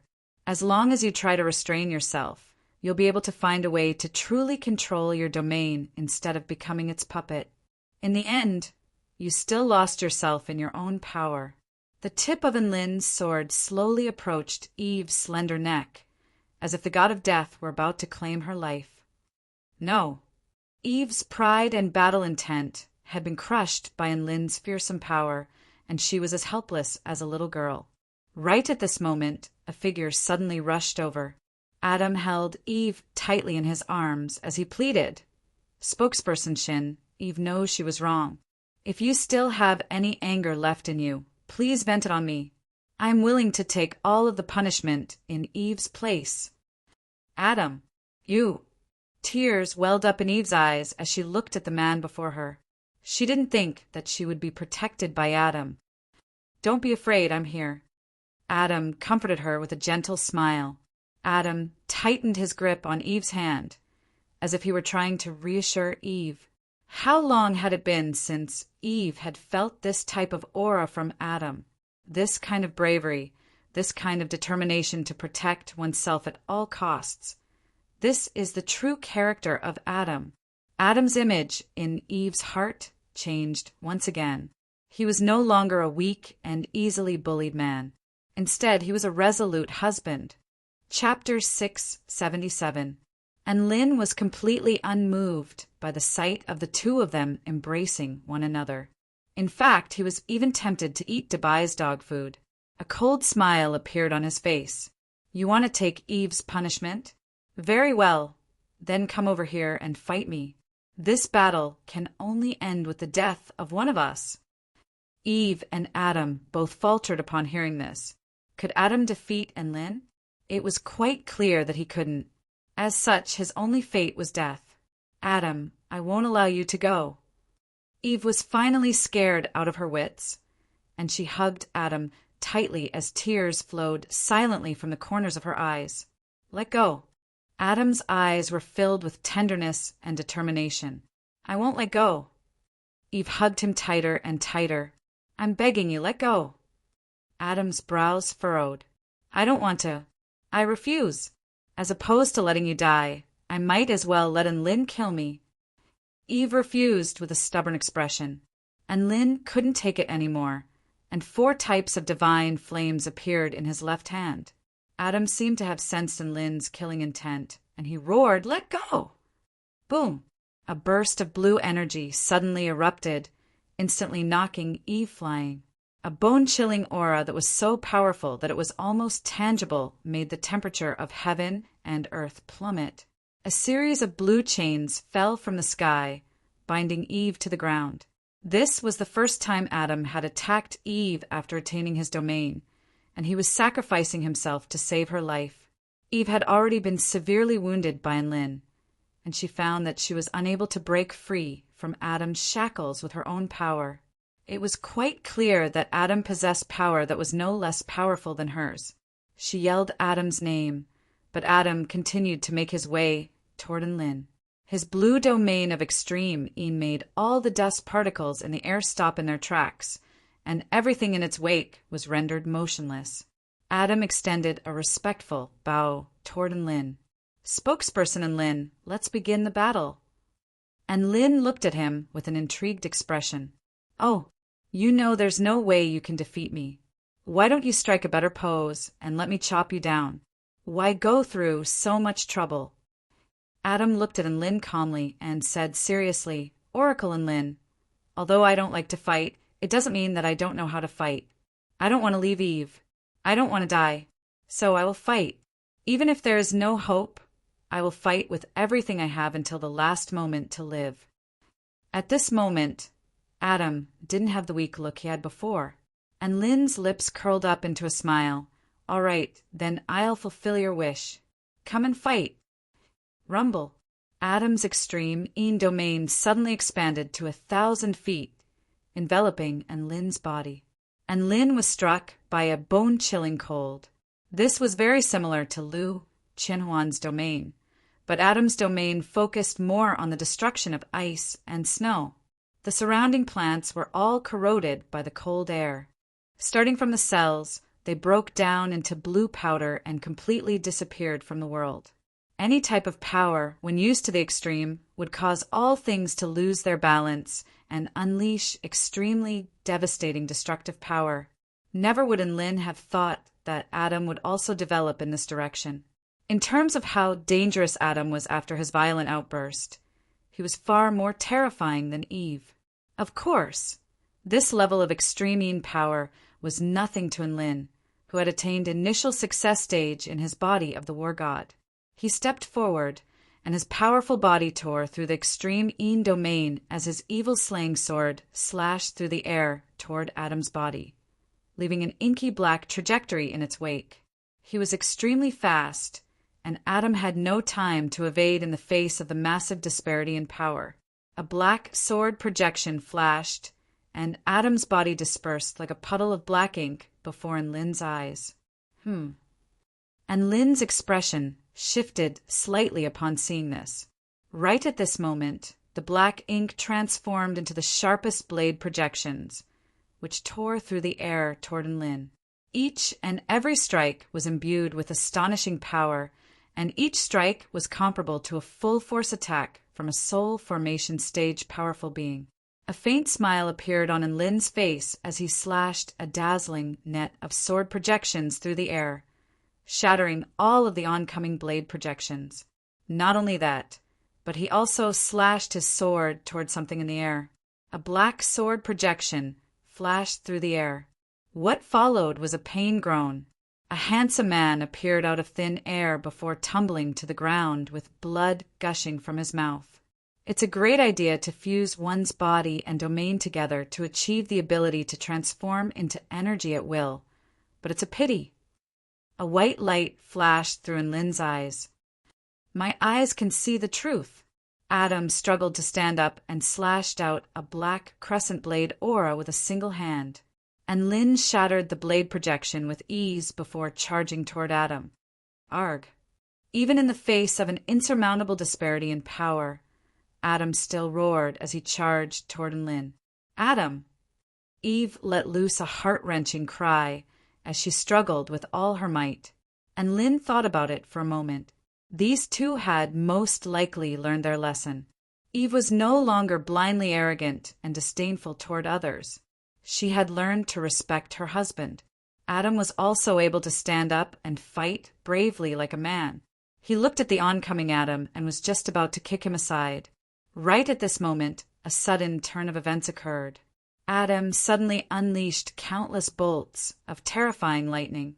These bolts of lightning came without any warning or energy fluctuations, but they were extremely powerful, and Lin was caught off guard, and he was blasted flying before tumbling to the ground.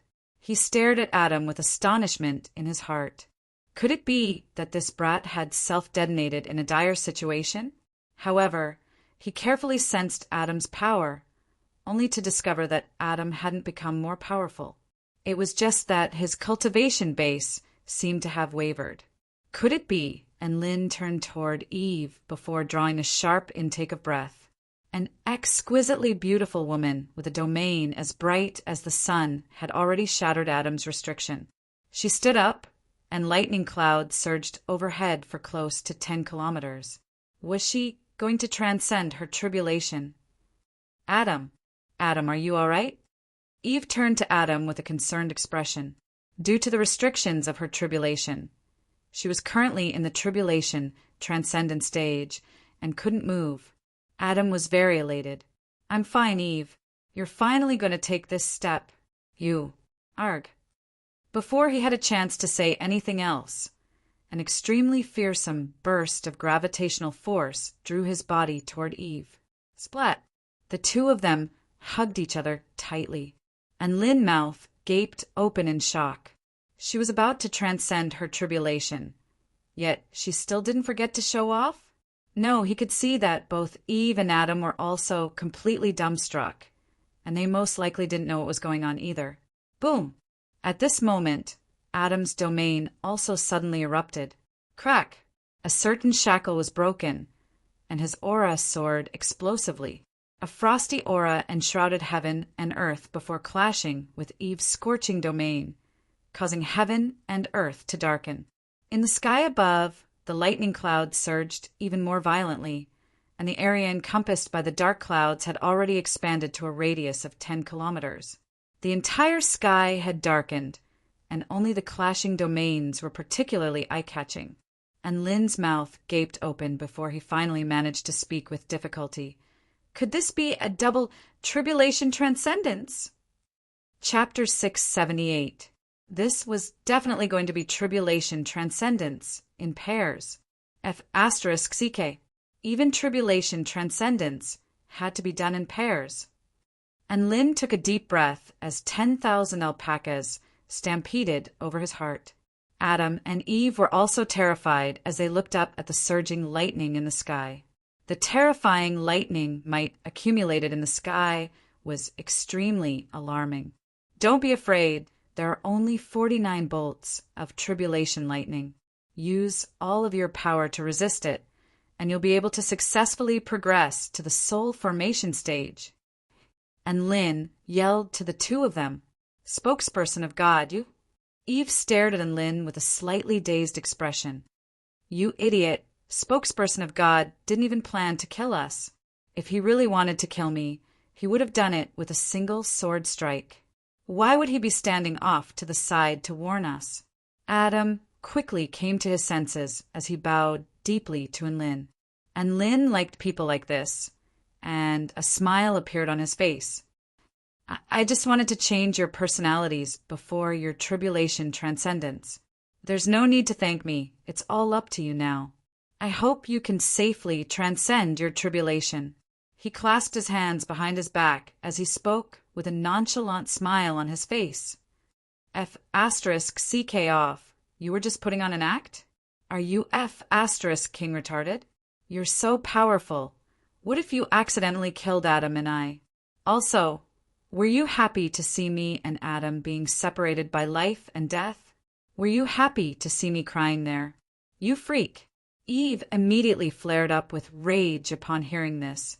And Lynn, so the beat-down treatment didn't work? Should he beat her up again? Eve wanted to hurl more abuse at Lynn, but Adam stopped her. Their personal domains clashed against each other uncontrollably. Then, slowly, they actually showed signs of fusing. The power of extreme yin and extreme yang could clash and cancel each other out. But at the same time, they could also transform into one another. Now, the golden extreme yang and the blue extreme yin were fusing together to form a milk-like domain of gold and blue. Even more terrifying energy fluctuations began to proliferate, and even Lynn's heart jolted with shock at this power. At this moment, the lightning in the sky was already beginning to show its ferocity. Rumble, a bolt of white lightning tore through the sky, bringing endless light to the world. And Lynn sensed a power that could purify everything in the world from the light. It was so pure, as if it contained infinite possibilities. Then, a pitch-black lightning bolt tore through the clouds. The pitch-black lightning seemed to be able to absorb all light, causing the world to suddenly darken as if chaos had descended. Holy *T, there are two types of lightning. And Lynn smacked his lips. He could sense the deathly stillness and destruction from the black lightning. Its characteristics were very obvious and very powerful. There seemed to be nothing wrong with two people transcending the tribulation and then having two types of lightning. Moreover, they were all cheats, so their thunder tribulations were a little special, which was not a problem. And Lynn could accept it. However, who could tell him why the two of them had to hold hands during the heavenly tribulation? Yes, in front of Lynn, Adam and Eve were tightly holding hands. The two of them were hugging each other before, but now they were holding hands. Even their domains were closely intertwined. What the hell were they trying to do? Why are you two holding hands? Can't you just transcend the tribulation? Do you have to do this? And Lynn was a little displeased. He was feeling very lonely. Both Adam and Eve wore awkward expressions. It's not that we don't want to let go. It's just that there's a mysterious power that forces our bodies to be in contact with each other. It's a very powerful gravitational force, and we can't let go. Adam sighed as he explained. He swung his hand as he spoke, but Eve's hand also swung back and forth as if it were glued to his hand. And Lynn, forget it, I'll just let them fend for themselves. As soon as he finished speaking, a black thunderbolt descended from the sky, carrying with it a terrifying power of destruction, directly bombarding Adam's body. The tribulation lightning had begun. The black divine lightning pierced through their domains before striking Adam's head. Adam's body shuddered, and lightning flowed through his body before spreading to Eve's arm. Eve then began to tremble as well. Boom! A bolt of white divine lightning fell toward Eve. Eve's body trembled slightly as lightning flowed through her body before spreading to Adam's body through their linked hands, and Adam also began to tremble. And Lynn's expression darkened as he looked at the two of them trembling in joy. Adam's thunder, Eve followed suit. Eve's thunder, Adam followed suit. Was this a buy one get one free deal just because they were holding hands with tribulation lightning? This was truly an eye-opener for him. Even though Lin felt like it was a little painful to watch, the divine lightning was still crashing down, and it was basically alternating between black and white lightning. Adam and Eve wore pained expressions, but they were also doing their best to resist the tribulation lightning. Eve was no longer violent and aggressive, and Adam was no longer cowardly. Instead, he had become more courageous. The two of them worked together to resist the tribulation lightning, and their progress was very smooth. Their auras became more and more powerful, and the refinement of their soul formation stage bodies was also gradually completed. However, as time passed, the power of the tribulation lightning became more and more fearsome, and Adam and Eve's bodies were already riddled with wounds. 40 bolts of black lightning, 40 bolts of white lightning, 41 bolts of black lightning. Initially, the two of them were both in pain and happiness, but now their expressions were filled with agony as they gritted their teeth and persevered. All the way until the 47th bolt of black lightning.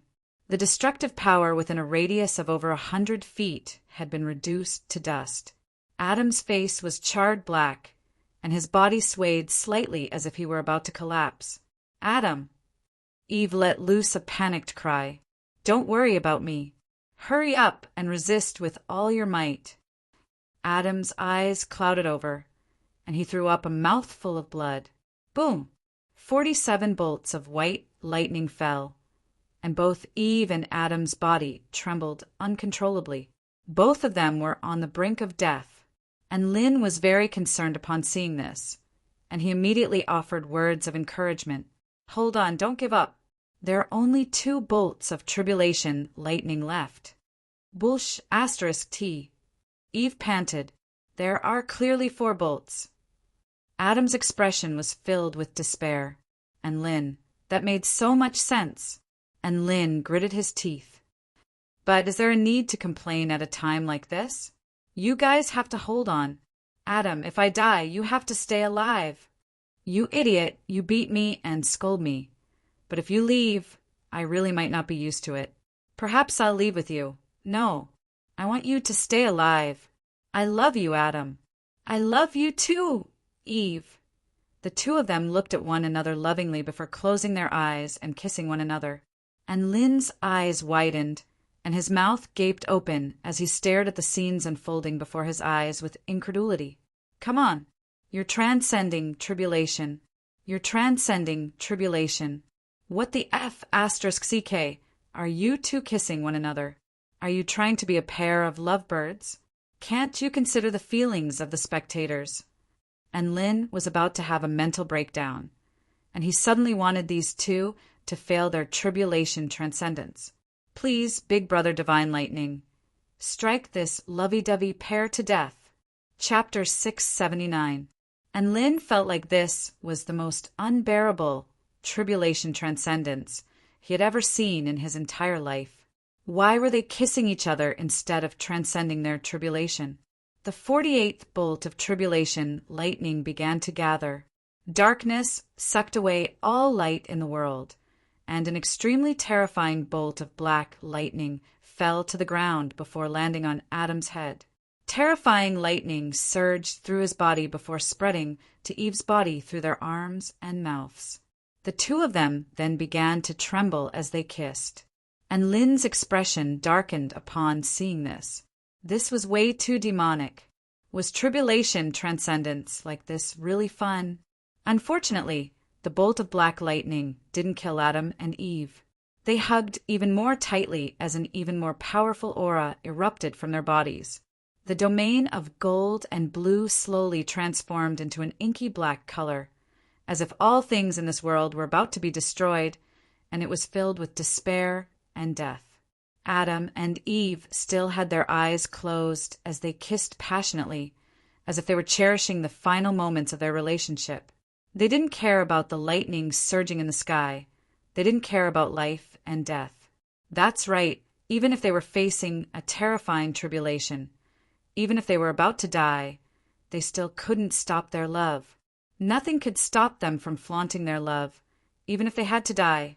They were going to die kissing and hugging each other. Boom! A bolt of white lightning pierced through the inky black domain and struck Eve's body as if the heavens had been enraged. Immense power instantly engulfed Eve and Adam, and dazzling lightning exploded. The two of them were still connected, and Enlil knew that they had already transcended the 96th bolt of tribulation, lightning. They were still alive.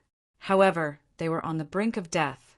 Enlil could see that they had both reached their limits.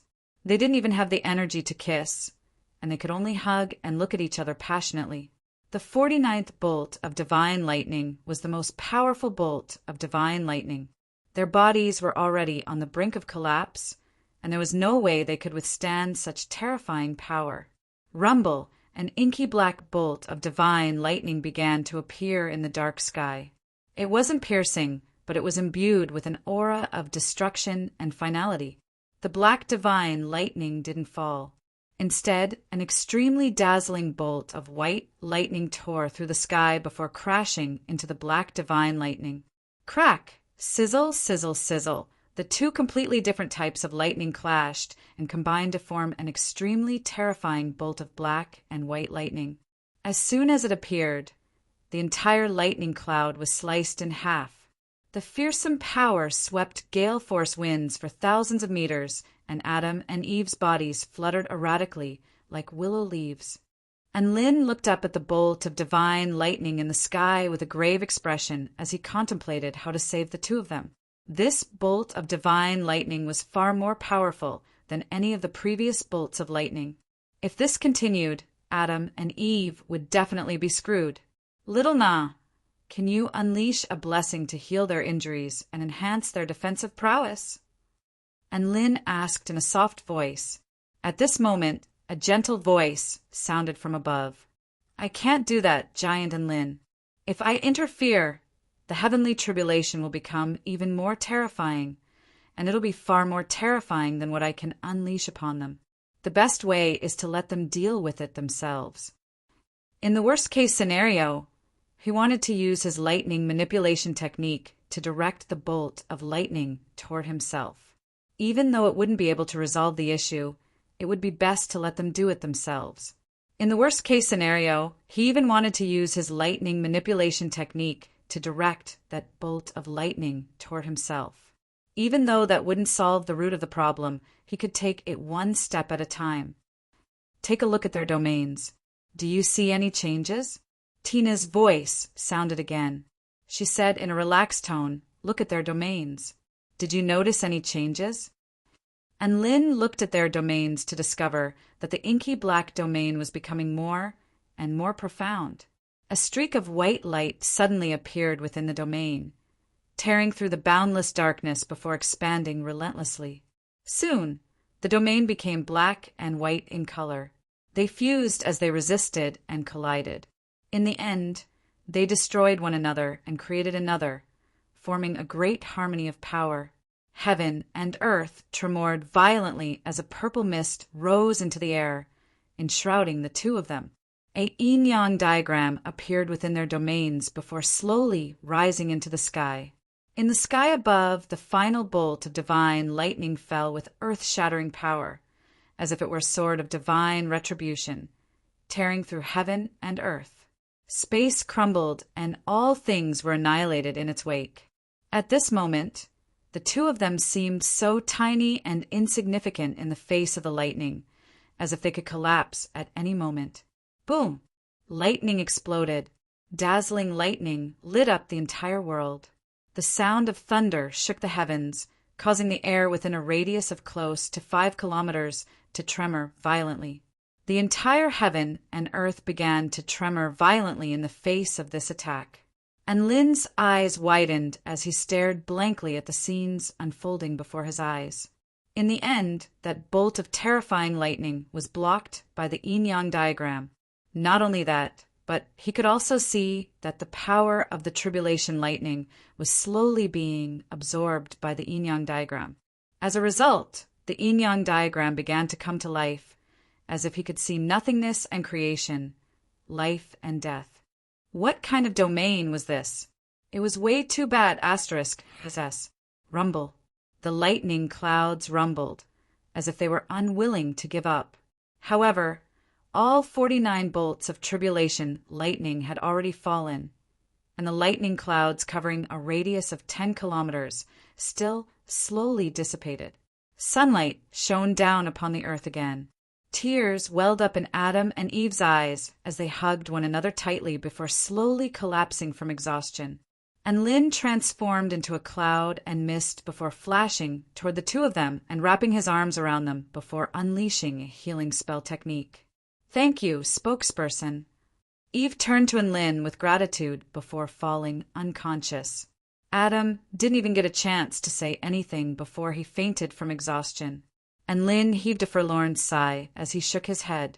Even though they tortured me thousands of times, I still couldn't bear to see them suffer. After all, I watched them grow up, so how could I not care? And Lin took the two of them back to the human palace to recuperate and instructed their children to take good care of them before departing.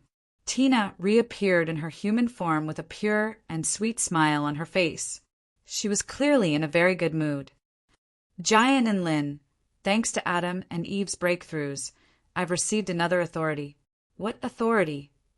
And Lin's eyes lit up with excitement.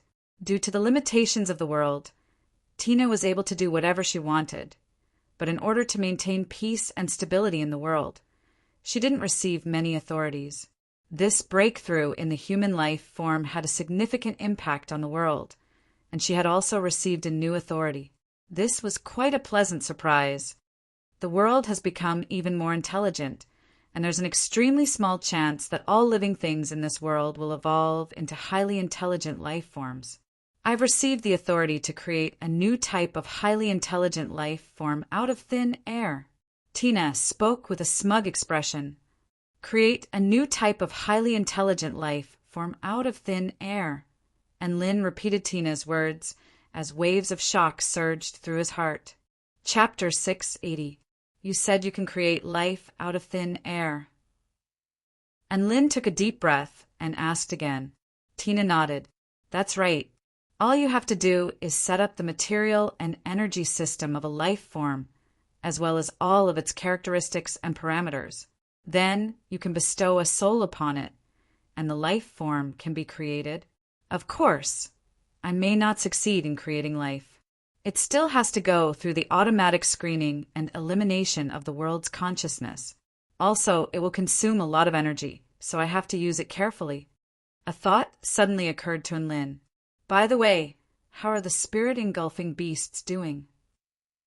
The spirit-engulfing beast's intelligence and animal instincts had been adjusted to the maximum by Tina, and in terms of stealth, slaughter, and growth potential, they were even more powerful than highly intelligent life forms. It could be said that they were the life forms closest to highly intelligent creatures. Tina pursed her lips with a resigned expression upon hearing Lin's question. Ever since soul formation stage cultivators began to appear in the 9 tribes, the spirit-engulfing beasts have been subjected to one large-scale extermination operation after another. Now, they can only roam around in sparsely populated places. If it weren't for the fact that they can photosynthesize, they would have starved to death a long time ago. And Lin, what a failure. They clearly had the god of creation, but they were still so useless. How about adding intelligence to them? And Lin hesitated for a moment before suggesting.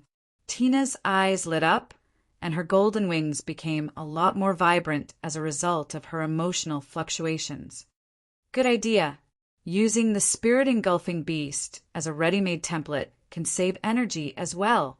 She and Lin hit it off very well, mainly because both of them were extremely obsessed with the spirit-engulfing beasts. Dazzling white light began to radiate from Tina's slender body as a boundless world flashed through her eyes. She extended a slender finger and pointed one finger at the sky and the other at the earth as she uttered a divine decree. Spirit-engulfing beast, heavenly revelation.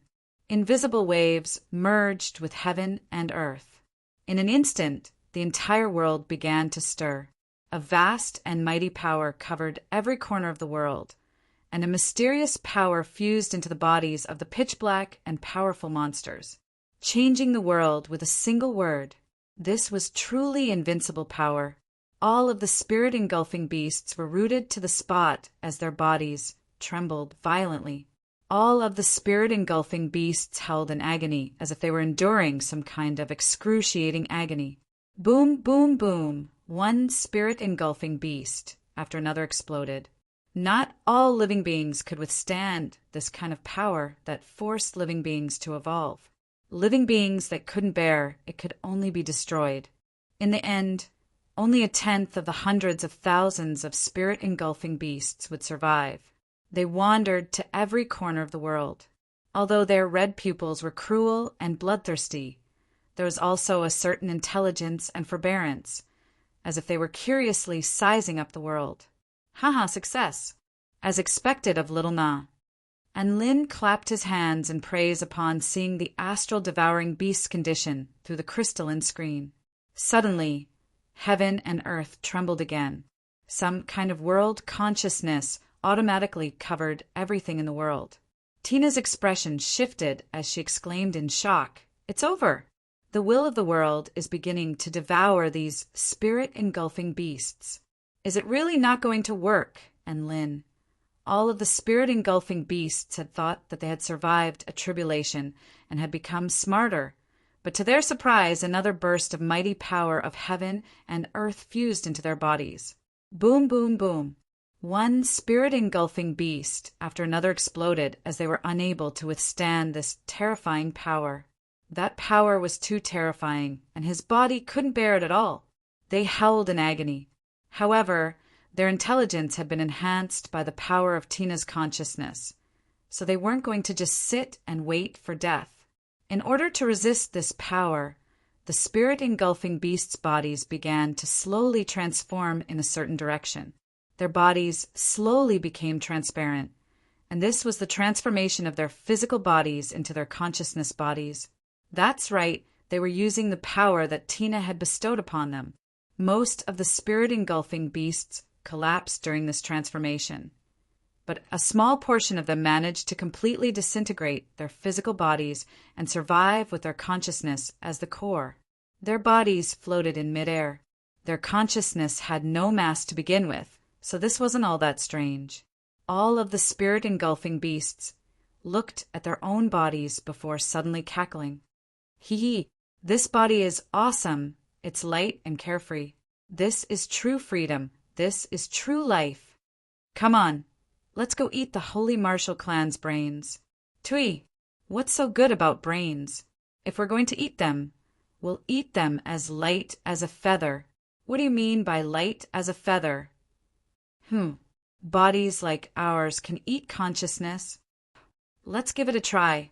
All of the evolved spirit-engulfing beasts began to disappear into thin air as they slowly advanced forward. Tens of thousands of evolved spirit-engulfing beasts had survived the backlash of heaven and earth's consciousness, thereby allowing them to survive as a completely new life form, even though there were only close to 10,000 of them left. However, the structure of the world had truly changed. This was because they were the 11th highly intelligent tribe. And Lin and Tina stared blankly at the scenes unfolding on the crystal screen with speechless expressions on their faces. So, my omnipotent goddess, the omniscient little Na, does this count as a success? And Lin looked at the completely different spirit-engulfing beasts as he spoke in a slow voice.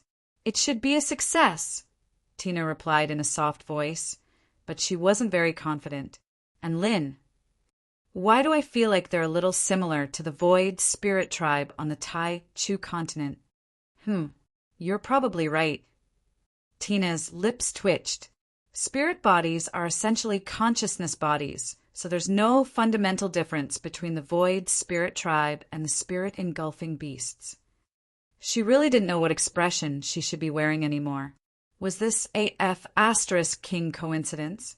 Thinking back to a long time ago, she had told Lin that one of the 10 Realm Guardian tribes was missing, and she was going to capture a few Void Spirit tribe living beings from the Tai Chu continent.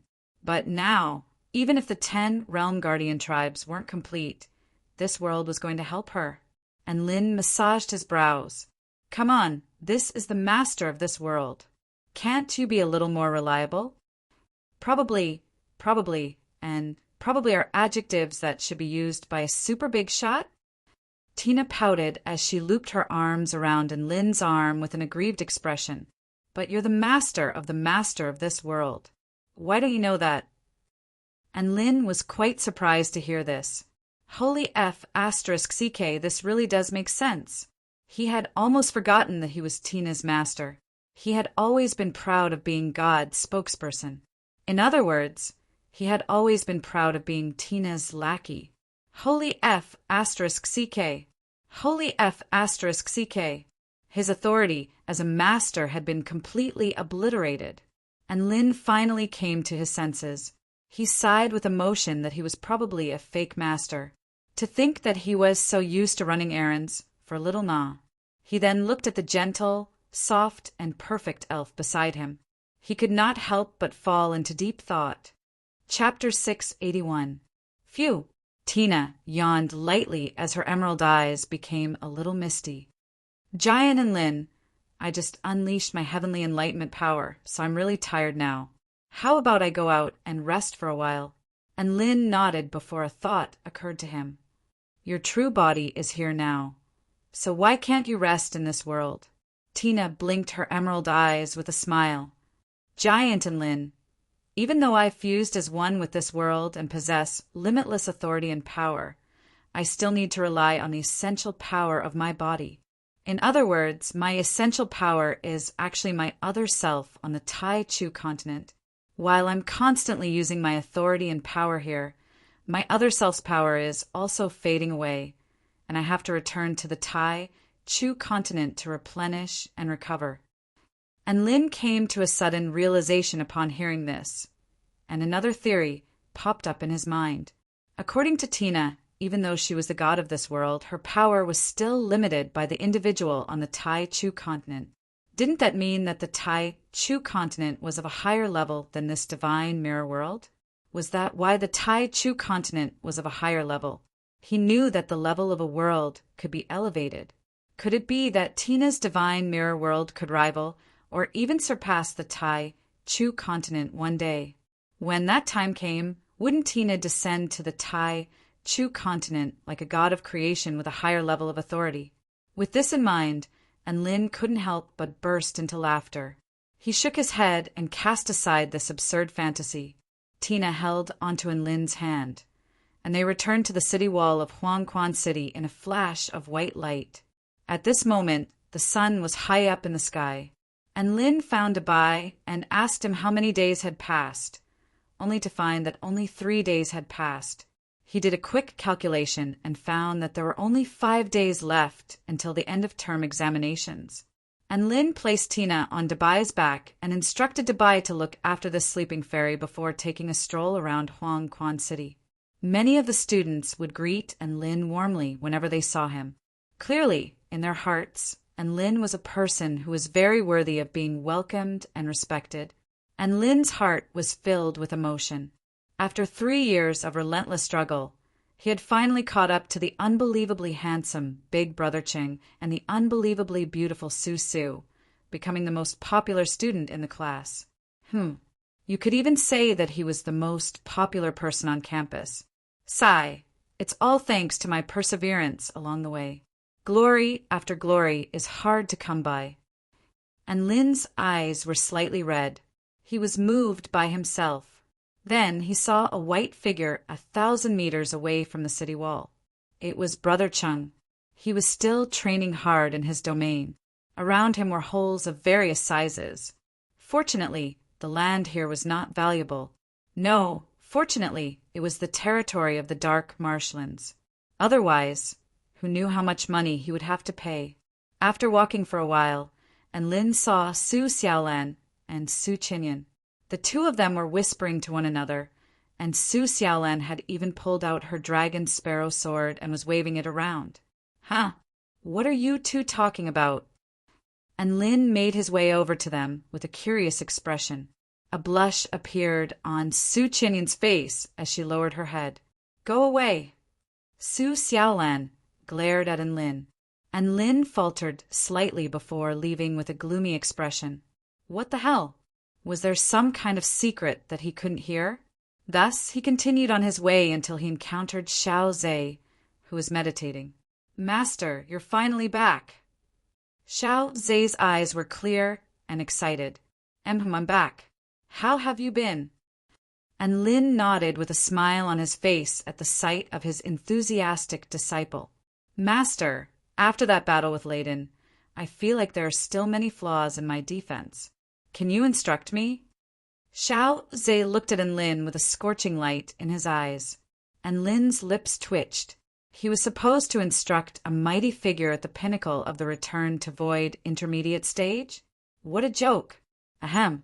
I don't have a deep understanding of the Tao of defense. That's not it. Master, you have a soul formation stage body, but your defenses are so powerful that even the average return to void stage mighty figure can't break through them. You must have an extremely deep understanding of the Tao of defense to be able to do this. Xiao Zhe looked at Enlin with a resentful expression. Master, are you still looking down on me? Don't worry, I'll do my best. I can wait. I'm not looking down on you. I really don't know how to instruct you. As for why my defenses are so powerful, it's all because I've achieved initial success in my body of the war god. And Lin's expression darkened. Why did he feel like he was in a TV series? Xiao Zhe blinked his eyes and murmured to himself, Body of the war god? If it's a divine body, then you must have some understanding of the defensive aspects of the divine body. Otherwise, how could you cultivate such an extremely powerful divine body? And Lin almost choked upon hearing this. Xiao Zhe's words did make a lot of sense. You know that I was only able to successfully cultivate my divine body after absorbing Golden Realm Essence crystals. Master, don't lie to me. Isn't that the energy used to cultivate the divine body? It's completely different from the enlightenment of the divine body and the integration of the Tao realm. One is energy and the other is Tao. Would you believe me if I told you that I absorbed the Golden Realm Essence crystals and attained the initial success stage of the body of the war god? Wah. Master, it's fine if you don't want to teach me, but don't treat me like an idiot. Tears welled up in Xiao Zhe's eyes. He was the #1 disciple, but not only had he not received any guidance, he had also been treated like an idiot by his master. With this in mind, he was extremely depressed, and tears began to flow from his eyes. And Lin was also quite depressed. It wasn't that he didn't want to teach his disciple. The problem was that he didn't know how to teach. He didn't even know how to cultivate. So how was he supposed to teach his disciple? So what on earth did he know? And Lin's brows furrowed as he fell into deep thought. And Lin hesitated momentarily before finally speaking. Xiao Zhe's breathing accelerated as he stared at Enlin with a scorching gaze. Do you want to learn how to cook for me? And Lin asked with a sincere expression. Xiao Zhe's body swayed slightly, and he threw up a mouthful of blood. That's right, and Lin finally knew what he knew after much thought. Due to the frying pan, he had persevered in studying cooking, and his cooking skills had become more and more refined. This was the only skill that he could bring to the table. But Master, I'm not interested in cooking. Xiao Zhe clasped a hand over his chest. Then I have nothing to teach you. And Lin heaved a forlorn sigh. Xiao Zhe was on the verge of tears, and Lin couldn't bear to see this, and he thought for a moment before suggesting, How about you learn how to flex from me? Xiao Zhe. Chapter 682. He was asking his master how to perfect his Tao of defense, only to be asked if he wanted to learn how to cook and flex. What kind of experience was that? In any case, Xiaoza had a look of despair on his face. He looked at Enlin with a resigned expression, and the two of them fell silent. Master, I think I should figure out how to perfect my Tao of defense myself. Xiao Zhe forced a smile onto his face, and Lin looked at the handsome young man before him and scratched his head. Suddenly, a thought flashed through his mind, and he smiled. Wait, I have the true intent of a cultivation technique that I can teach you. The handsome young man glanced at Enlin. What cultivation technique? Is it a cultivation technique for repairing cars? Or is it the true intent of the new Eastern language? Enlin's lips twitched. Am I that kind of person? Xiao Zhe didn't say anything. He thought to himself, don't you know whether I am or not? This is a real cultivation technique. A golden lotus flower suddenly appeared on Enlin's forehead as a vast and boundless power instantly proliferated forth like the boundless power of the earth. Xiao Zhe's body trembled as he felt the power. Is this the power of Master's divine body? That's right, this is a part of the power of the God of War. It is known as the Earth Lotus Supreme Skill, and it is a supreme Earth-type cultivation technique. After mastering it, one can control the power of the earth and forge an invincible body. Enlin nodded. Even though he didn't know how to cultivate the body of the God of War, when he obtained the Earth Lotus Supreme Skill, he had received the cultivation technique, moves, true intent, and Tao realm. It was because of this that he understood that the Earth Lotus Supreme Skill could not only allow him to use the power of the earth, but it could also forge an extremely powerful physical defense. The surface of the body of the God of War was also constructed with the Earth Lotus Supreme Skill as its core, which was why Enlin had such thick skin. He could teach him the Earth Lotus Supreme Skill. Do you want to learn it? Enlin asked with a smile. Yes. Xiao Zhe nodded like a chick pecking at grains. Enlin didn't hold anything back and imparted the true intent and mantra of the Earth Lotus Supreme Skill to Xiao Zhe. As for the profound enlightenment of the Tao realm, that wasn't something that could be taught verbally. Enlin was only responsible for demonstrating the Earth Lotus Supreme Skill a few times. How much he could comprehend would depend on Xiao Zhe's comprehension ability. After Xiao Zhe received Enlin's teachings, he asked a few more questions. After receiving the answers, he happily found a place to study and comprehend on his own. The Earth Lotus Supreme Skill was imbued with an extremely powerful defensive Tao, and even if Xiao Zhe couldn't master it, he would still be able to gain a lot of insight into his own defensive Tao. Enlin looked at his disciple who was working hard and nodded with a gratified expression. His prestige as a teacher was finally preserved. He continued to stroll leisurely along the top of the city wall, and soon met the flying sword god who took the initiative to greet him. Hi, teacher. Enlin took the initiative to greet her. Enlin, you're finally back. The flying sword god quickly made his way toward Enlin. Enlin's heart jolted upon seeing the flying sword god, and he asked, What is it? There are two things, the flying sword god replied. The first thing is that Cassidy, Tobias, and Merlin received a piece of information from the Celestial Court, which is that Emperor Yi Deng seems to be desperately trying to find a mole in the Blood Tribe. As such, the development of the Blood Tribe's underground network might have to be delayed for a while. In order to avoid the limelight, they have entered the Blood Tribe Holy Land again to search for opportunities, and they won't be coming out for a while. Enlin nodded upon hearing this. What's the second thing? The second thing is that Songlan City of the Gem State has been conquered by the Blood Tribe army, and over 300,000 humans have had their blood sucked dry.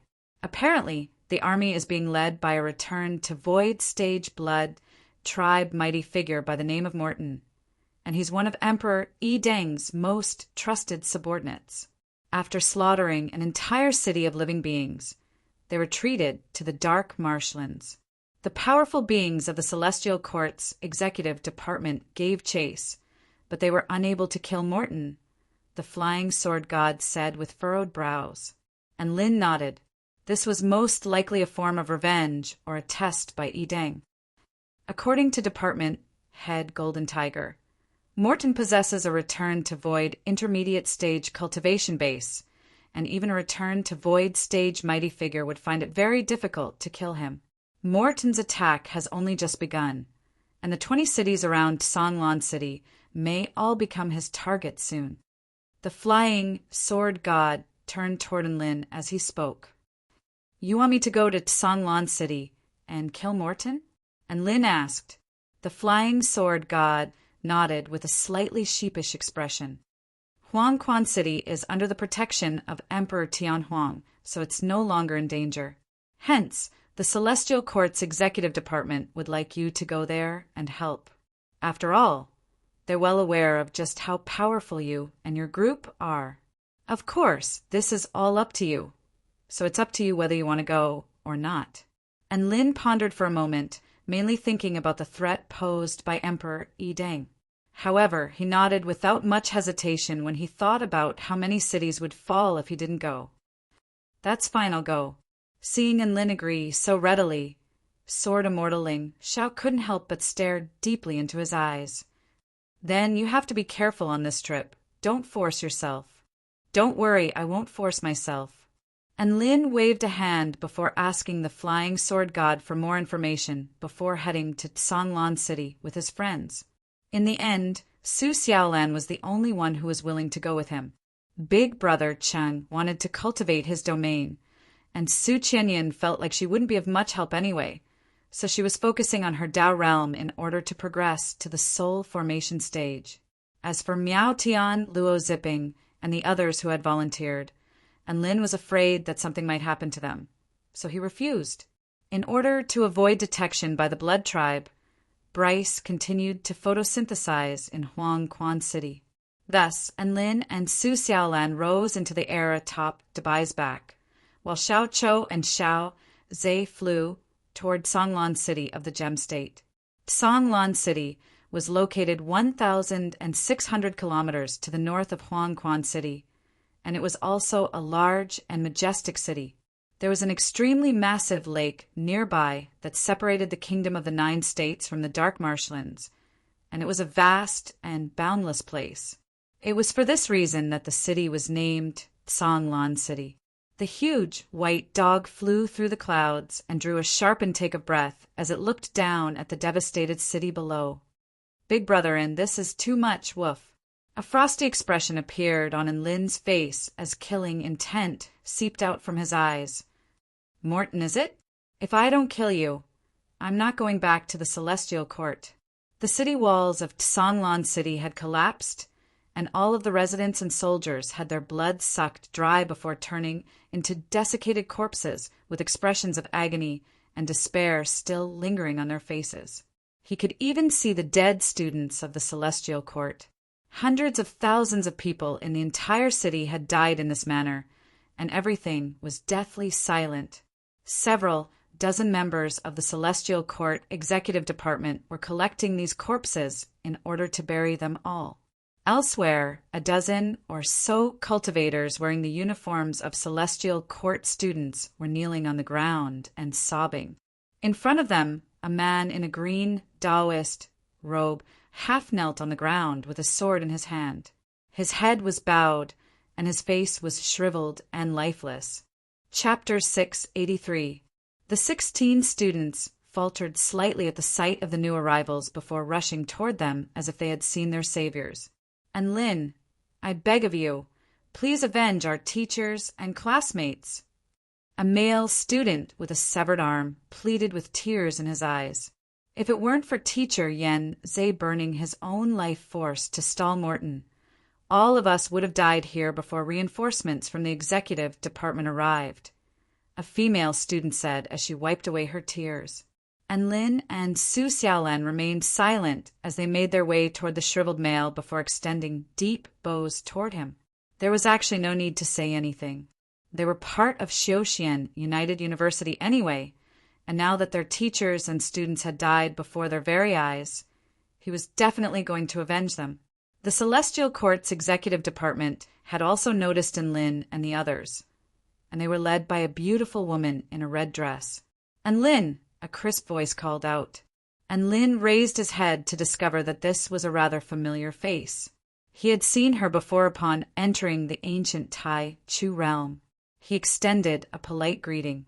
Yang Ruoling, are you responsible for this? The woman in red shook her head.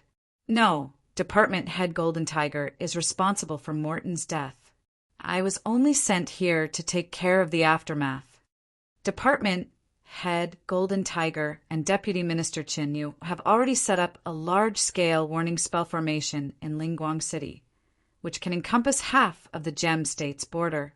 However, the downside is that this spell formation is constantly expending energy, so it's not a long-term solution.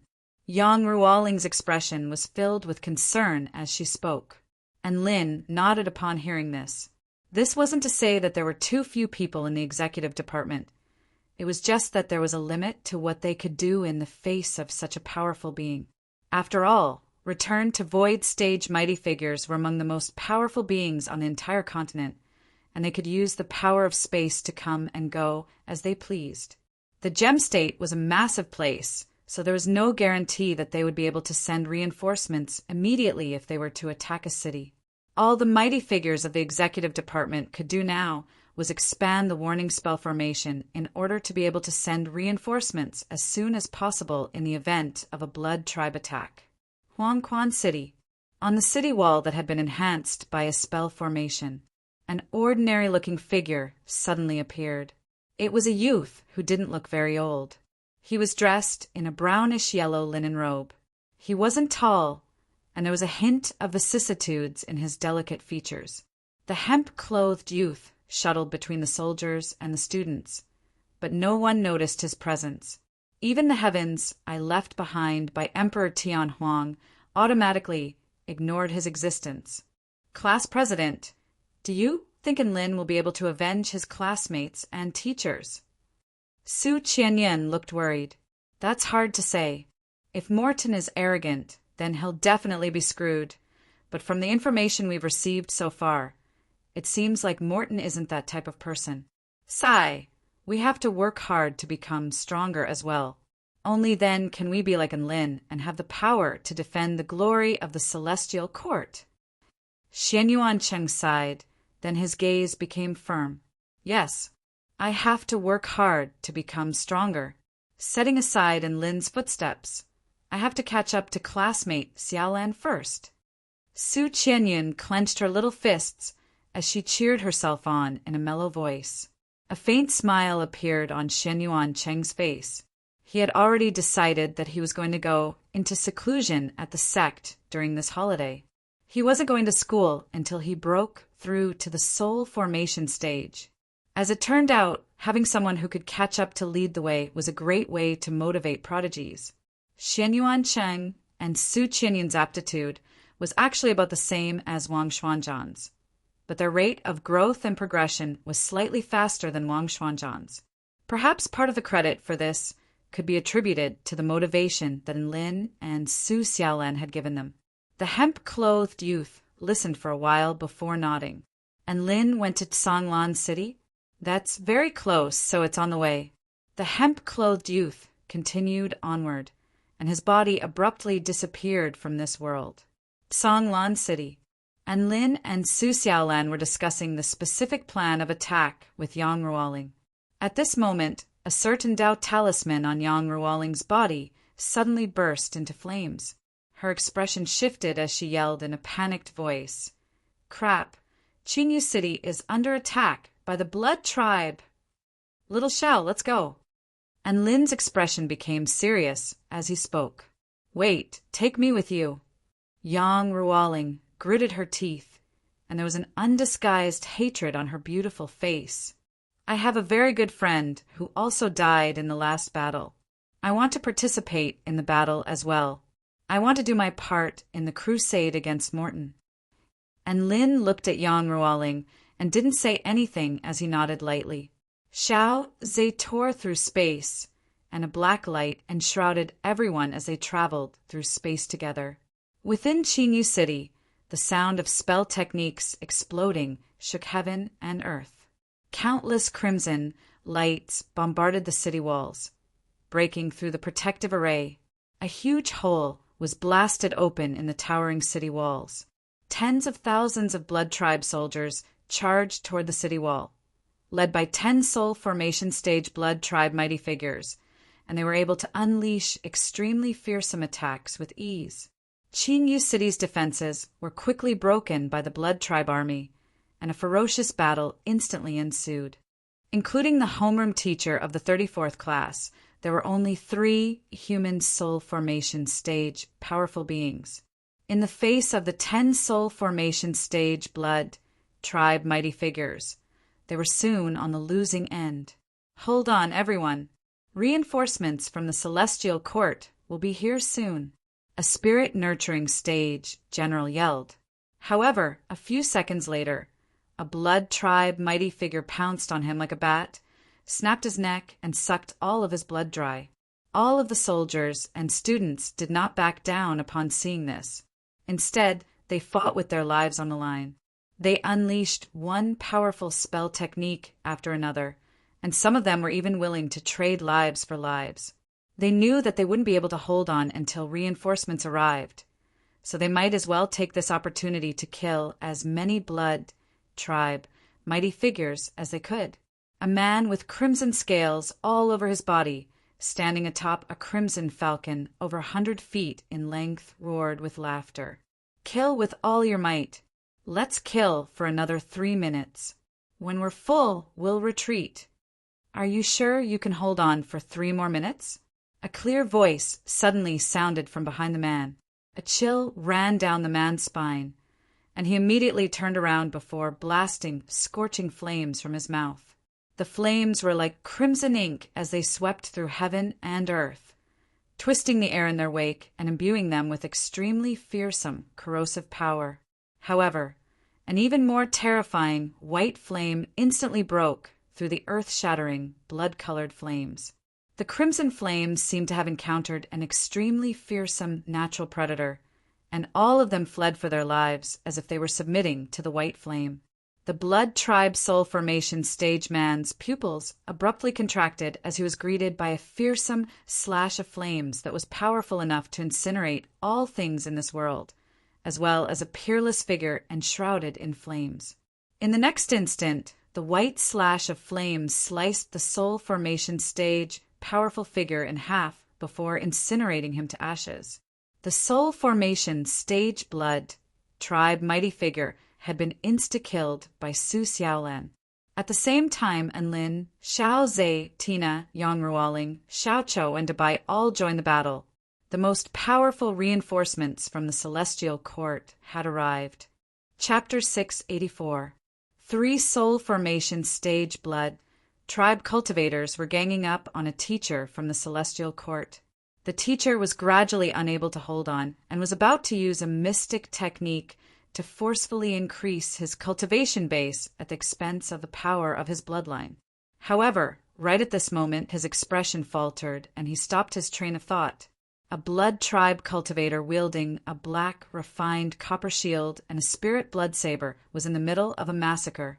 He wanted to suck the blood of the teacher in front of him within 3 minutes, but he suddenly felt a scorching sensation from behind him. His divine sense was extremely powerful, and his reaction was even more decisive. He slashed his saber behind him, and a peerlessly domineering saber projection instantly broke through the surging black flames. The clown rushed toward him and swung his silver staff toward the head of the Blood Tribe cultivator with unimaginable force. There was no light circulating around this attack, and it was as if it were an ordinary attack from a normal cultivator. However, the Blood Tribe cultivator sensed an extremely fearsome power from this attack, and he immediately gave up on using his saber to fight the attack head-on. Instead, he summoned his shield. Eat this old ugly staff. Bam! The silver staff collided with the black refined copper shield, and an energy shockwave instantly swept out for over a kilometer. An extremely powerful force crashed down with the force of Mount Tai, and the extremely sturdy black crystal copper spirit tool cracked and shattered. The Soul Formation stage Blood Tribe cultivator was also blasted to the ground by the terrifying force, and he spat out a mouthful of blood. The clown stepped on clouds and mist and continued to chase after the teacher. The other 2 Blood Tribe cultivators were given a fright by this turn of events, and they no longer pursued the teacher. Instead, they turned their attention elsewhere. Right at this moment, darkness suddenly descended. Everything happened so abruptly, as if the sky had suddenly darkened and all of their senses had been blocked. When light returned, they saw a handsome man with a smile on his face. He was holding a black sword with streams of wind revolving around it in his hand. "You are—" One of the blood tribe cultivator's eyes widened, and he only managed to finish a sentence when he felt an extremely terrifying pain shooting through his body. Every part of his body felt like it was being torn apart, and his consciousness was suddenly shattered. The other blood tribe Cultivator screamed in shock and horror. He was just about to escape when his body was also instantly sliced into pieces, and his life force was instantly severed. The two soul formation stage cultivators were sliced into thousands of pieces right in front of the man with the black sword, and there was no possibility of them ever recovering. "Sigh, what a weakling." And Lin shook his head helplessly. He had originally wanted to use his blood to increase the lethality of his attacks, but then he suddenly realized that with his current strength, there didn't seem to be any need for him to use this kind of cheat on a blood tribe cultivator of the soul formation stage. If they really wanted to kill him, they could just chop him down. Are these weaklings worthy of bleeding Sword Immortal and Lin? Only blood tribe mighty figures of the return to Void stage were worthy of Lord Medicine's trump cards. "And Lin, it's you!" the teacher exclaimed in surprise. "Hello, teacher." And Lin smiled and nodded. "Let's go help the others first." All right. That teacher felt reassured and followed Lin to kill their way to other places. At this time, many people had already seen Lin's team coming to the rescue. At this moment, they were like the light that broke through the darkness, bringing endless hope to everyone. "Great! God and is here! We must hold on. With classmate Lin and the others coming to our rescue, we can definitely win this battle." "Wah! I thought I was going to die here, and Lin, I love you." "That's great. Reinforcements from the Celestial Court are here." "Look at how excited these students are. These reinforcements must be very powerful." "Charge!" Everyone, regardless of whether it was the students or the soldiers, became extremely excited and charged toward the blood tribe cultivators around them with all their might. The golden bracelet on Yang Ruoling's wrist turned into two sharp flying wheels that swam through the blood race army. Golden light whistled through the air, slicing large swaths of blood race soldiers in half. Debai stuck out his tongue and waved his 4 claws through the air. As he flew, he slashed a series of terrifying blades through the air, tearing the blood tribe cultivators on the ground into shreds as if he were plowing a field. Lightning clouds suddenly enshrouded an area with a radius of close to 10 kilometers in the sky. It wasn't that someone was transcending a tribulation. Instead, it was that Xiao Zhe had set up a lightning cloud formation to prevent the blood tribe cultivators from escaping. And Lin had said that he was going to kill every single one of these blood tribe cultivators. Boundless bolts of lightning fell to the ground, sealing off all of the blood tribe cultivators' paths of retreat. At the same time, bolts of terrifying lightning descended like divine punishment. Regardless of whether it was the blood tribe cultivators of the Tao body stage or the spirit nurturing stage, they were all reduced to ashes with no chance of survival. And there were over 10,000 bolts of such lightning here. Tina stepped into the air with her pristine, white feet, and she made a peculiar hand seal with her hands. Several thousand white arrows of light pierced through the air with unerring accuracy, imbuing all of the blood tribe cultivators with a terrifying power of purity, causing their bodies to stiffen before silently perishing. This was the fearsome power of return to void stage mighty figures. Their simple spell techniques had the power to destroy an entire army with ease. The battle quickly became one-sided. Some of the blood tribe cultivators instantly pissed themselves upon seeing 2 return to void stage mighty figures joining the battle, and they immediately began to retreat. However, there was no way they could escape from Xiao Zhe's lightning prison. A black dragon over 10,000 feet in length swam through the surging lightning clouds like a god descending divine punishment, reducing all of the fleeing blood tribe cultivators to dust with its lightning bolts. In less than 3 minutes, tens of thousands of blood tribe cultivators had been completely wiped out. Everyone erupted into raucous cheers at the sight of the blood tribe cultivators being wiped out, and some of them were even shedding tears of excitement upon escaping death. Xiao, Zhe, and Tina made their way over to Enlin's side, and countless pairs of scorching eyes stared at them. "Have you discovered any return to Void Stage mighty figures?" Enlin asked. Xiao, Zhe, and Tina looked at each other before shaking their heads with disappointment in their eyes. Enlin heaved a forlorn sigh upon seeing this. They hadn't discovered any traces of Morton, so they had alerted the enemy. 2 more spatial rifts appeared in the air above Qingyu City, from which over 100 powerful figures began to emerge. They were none other than Jin, Hu, and Qinyu, and they had come to their rescue. However, they were still a little dumbstruck at the sight of the tens of thousands of blood tribe cultivators that had been slain. "Holy F asterisk CK, which mighty figure is it? It's only been a few minutes, right? How did they all die?" An executive department member's eyes widened with incredulity. However, they immediately came to a realization upon seeing the man at the center of the crowd. In particular, Jin, Hu, and Qinyu heaved sighs of relief upon seeing Enlin. "Enlin sure is reliable." Jin, Hu, chuckled. "That's right. We're quite far away from the city. If it weren't for Enlin, this city would probably be in a completely different state." Chun Yu looked at the man on the city wall with a scorching gaze and an expression of admiration. "Let's go and meet the hero of the Celestial Court. Let's go together." The executive department members of the Celestial Court began to fly toward Enlin.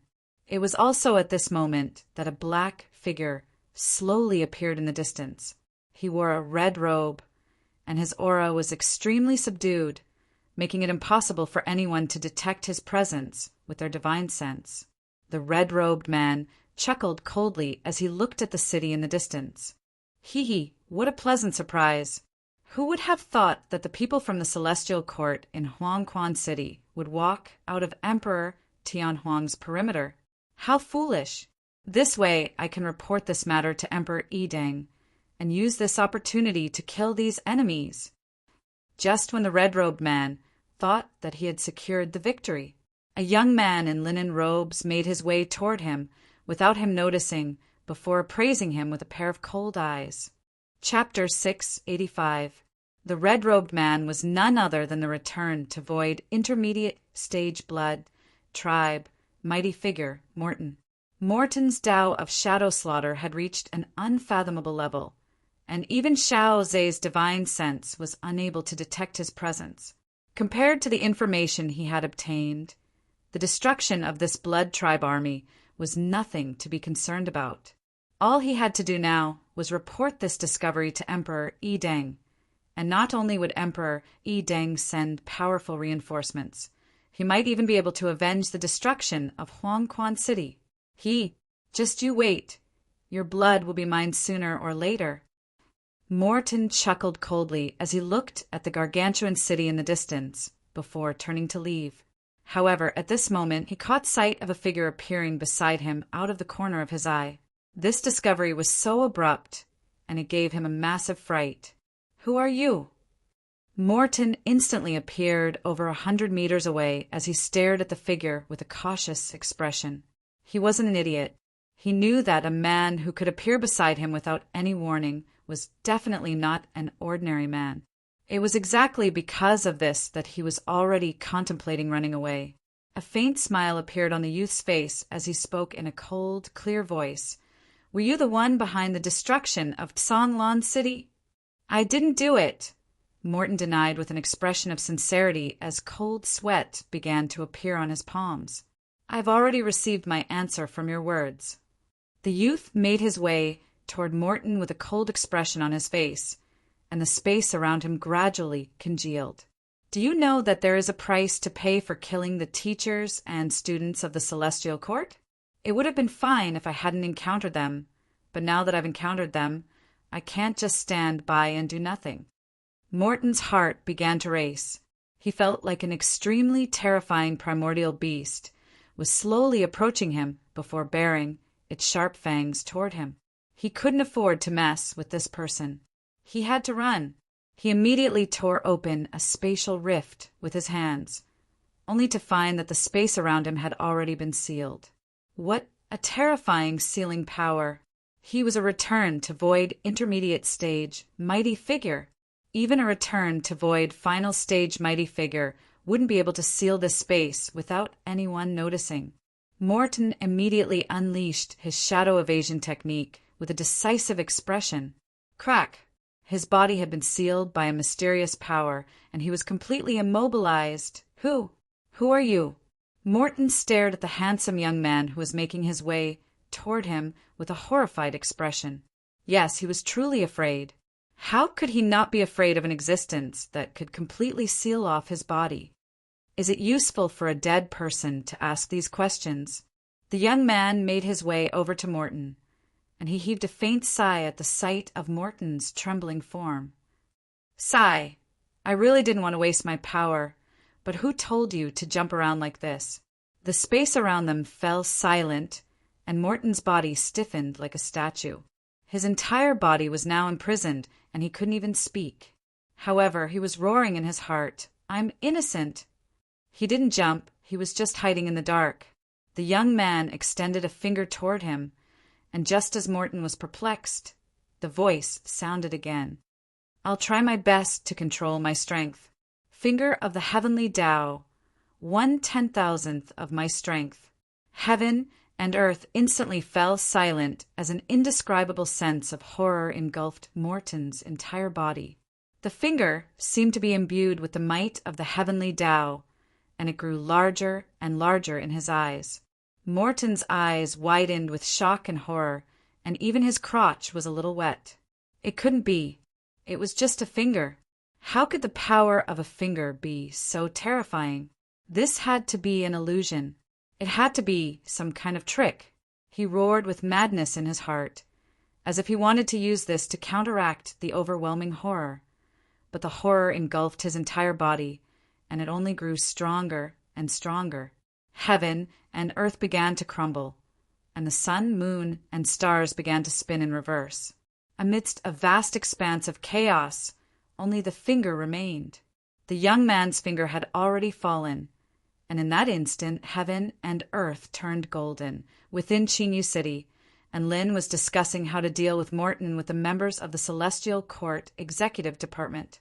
Many soldiers and students were cleaning up the bodies on the battlefield, and all of a sudden, heaven and earth were illuminated by a vast expanse of golden light. Everyone, including Xiaoza and Tina, turned toward the direction directly in front of Chinyu City with astonishment on their faces. That was the source of the golden light, and it was imbued with the paramount might of heaven and earth, striking everyone with the urge to submit to it. Boom! A streak of golden light sliced the earth in half before extending into infinity and beyond. Everyone stared blankly at the streak of golden light that threatened to slice the earth in half, and they were at a complete loss for words. The golden light dissipated, and an inky black fissure appeared on the ground, as if it were a scar on the ground. Big Brother, and why do I feel like I've seen this power before? Woof! Debai's eyes widened in shock, and Lin took a deep breath. It's not just familiar. This is the F** King Finger of the Heavens. This was a familiar power that he had used before, and it had been engraved into his mind a long time ago. How could he forget it? The system's description of this spell technique was also extremely bad. Says, upon mastery, it could annihilate all things, and upon mastery, it could pierce through space, pierce through time, and pulverize the great Tao. Thinking back to when he unleashed this finger technique, Wang Xuanzhan was scared **. Not only that, but he himself also exploded on the spot. The system had once said that he didn't have the authority to use the finger of the heavenly Tao, and it was exactly because of this that he wouldn't attempt to use this suicidal spell technique unless he was in a desperate situation. But now, someone was using this technique right in front of him. How could he not be shocked? Let's go and have a look. And Lin immediately made up his mind. They were just about to head toward the source of the golden light to see who had unleashed it when a young man in a brownish-yellow linen robe suddenly appeared before Lin with a smile on his face. Long time no see, junior brother and Lin. Everyone was just about to set off, but they were all rooted to the spot as they stared blankly at the young man who had suddenly appeared before them. This is Morton's head. Jean, who exclaimed upon seeing the charred head in the young man's hand. Oh, I heard this Blood tribe member slaughtered everyone in Songlan City, as well as the teachers and students of our school, so I killed him. The young man spoke nonchalantly before placing the head onto the ground. His head is quite hard. His body has been reduced to dust, but his head is still intact. Everyone, Senior brother Chin Chin, why are you here? And Lin took a deep breath before asking. That's right, this young man was none other than Chin Chin, who had been cultivating in the celestial court. He was also the source of Lin's finger of the heavenly Tao. Senior brother? Gasp! All of the celestial court enforcement department members drew a sharp intake of breath upon hearing this. Are all the students from our school this terrifying? Chen Yu was no longer able to maintain his composure. Su Xiaolan and all of the other students were also in disbelief. They had all seen Chin Chin during the free-for-all battle, and Su Xiaolan had even attacked Chin Chin. However, this student, who had been criticized by countless people as a coward, had instantly slain a return to Void Intermediate Stage Blood Tribe mighty figure right before their very eyes. The power of the young man before them had completely changed their outlook on cultivation. Even Lin was in complete awe. He had thought that he was a hack, but who would have thought that Chin Chin was even more of a hack than him? Not only had Chin Chin detected Morton's presence in the shadows, but he had also slain him with a single finger. From the way he spoke, it was as if this was as easy as eating and drinking. What a freak! A smile appeared on Chen Chen's face upon hearing Lin's question.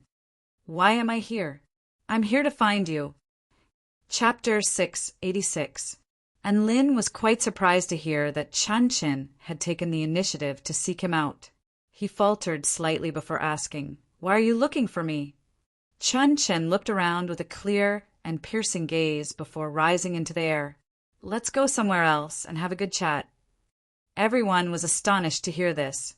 The two of them wanted to have a private chat. Some of them became curious, and there were even some students who were looking at the two of them with dubious expressions. And Lin hesitated momentarily before waving goodbye to Su Xiaolan and his beast pets. I'll be right back. A faint smile appeared on Su Xiaolan's face. If he teaches you any explosive spell techniques, you better not learn them. Chin Chen's lips twitched imperceptibly upon hearing this. Su Xiaolan's words were exactly what Lin was thinking, and Lin gave her an okay hand gesture before flying off with Chin Chin.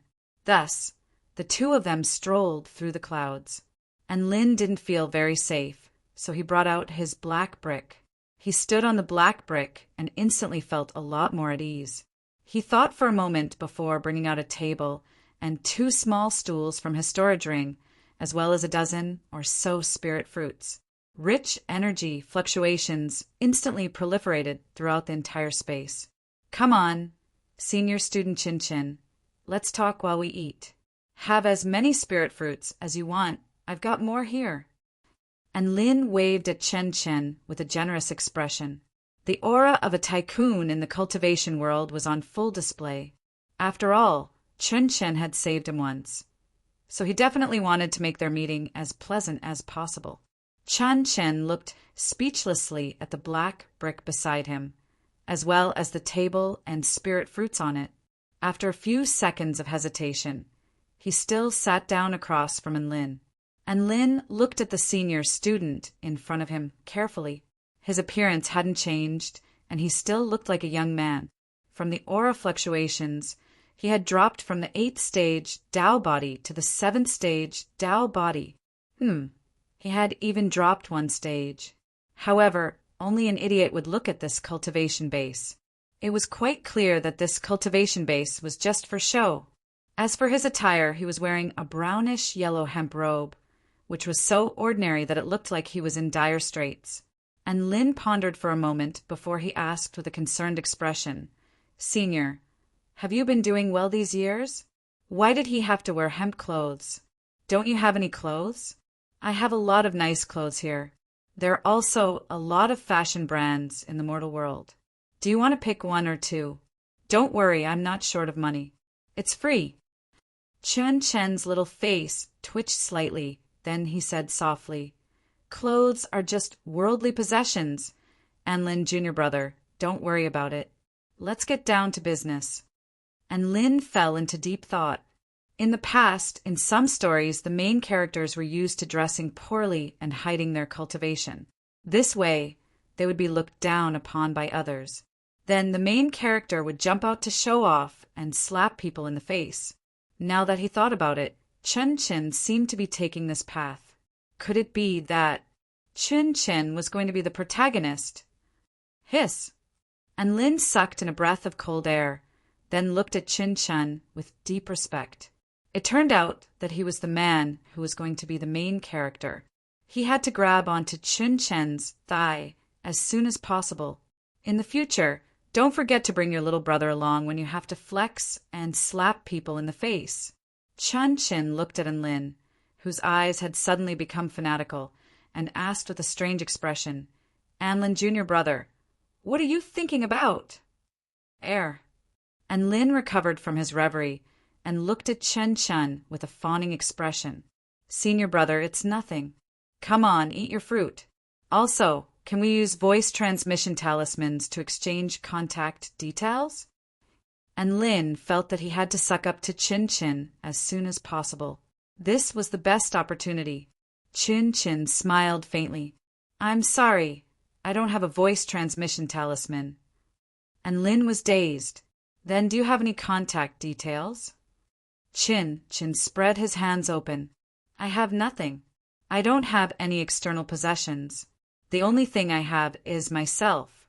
Of course, if my heart is big enough, I can also have the entire world." Hiss, as expected of a big boss. Even his way of speaking was so profound and unique. And Lin thought about this in his mind and couldn't help but ask, "What do you mean you don't have any external possessions? Your linen clothes are also external possessions." "That doesn't count," Chin Chin replied in a faint voice. "Then what about your shoes?" And Lin asked again. Chin Chin took a deep breath. "Let's get down to business."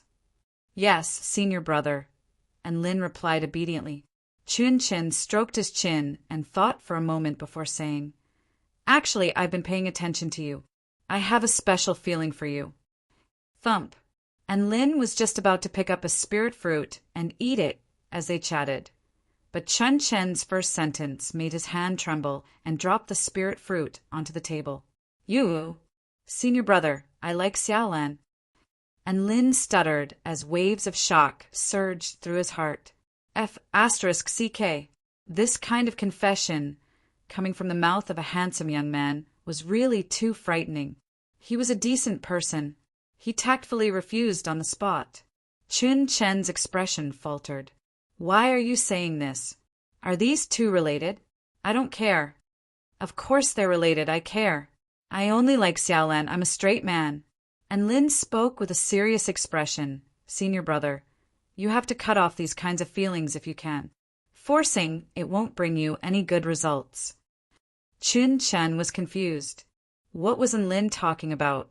Were they really talking about the same thing? "I think there might be some misunderstanding between us. Or should I say a generation gap."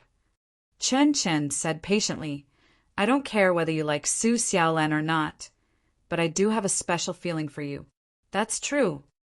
And Lin, Do you know, when you used the finger of the heavenly Tao during the free-for-all battle, not only was I not surprised in the slightest, I even thought it was natural.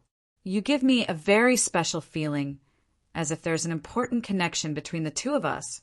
Chen looked at Enlin with a serious expression. I don't know what opportunity you have, nor do I know what your true identity is, but I feel like you're indispensable to my plan. And Lin heaved a sigh of relief as an awkward expression appeared on his face.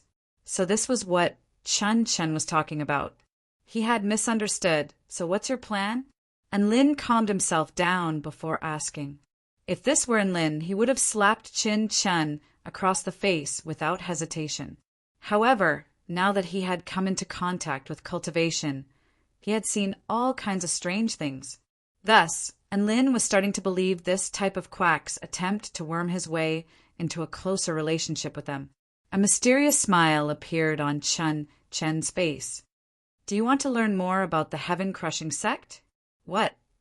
And Lin's eyes widened with confusion. I'm saying that I've established a heaven-crushing sect here. Are you interested? Chen asked with an expectant expression, and Lin, an enigmatic silence enshrouded the two of them.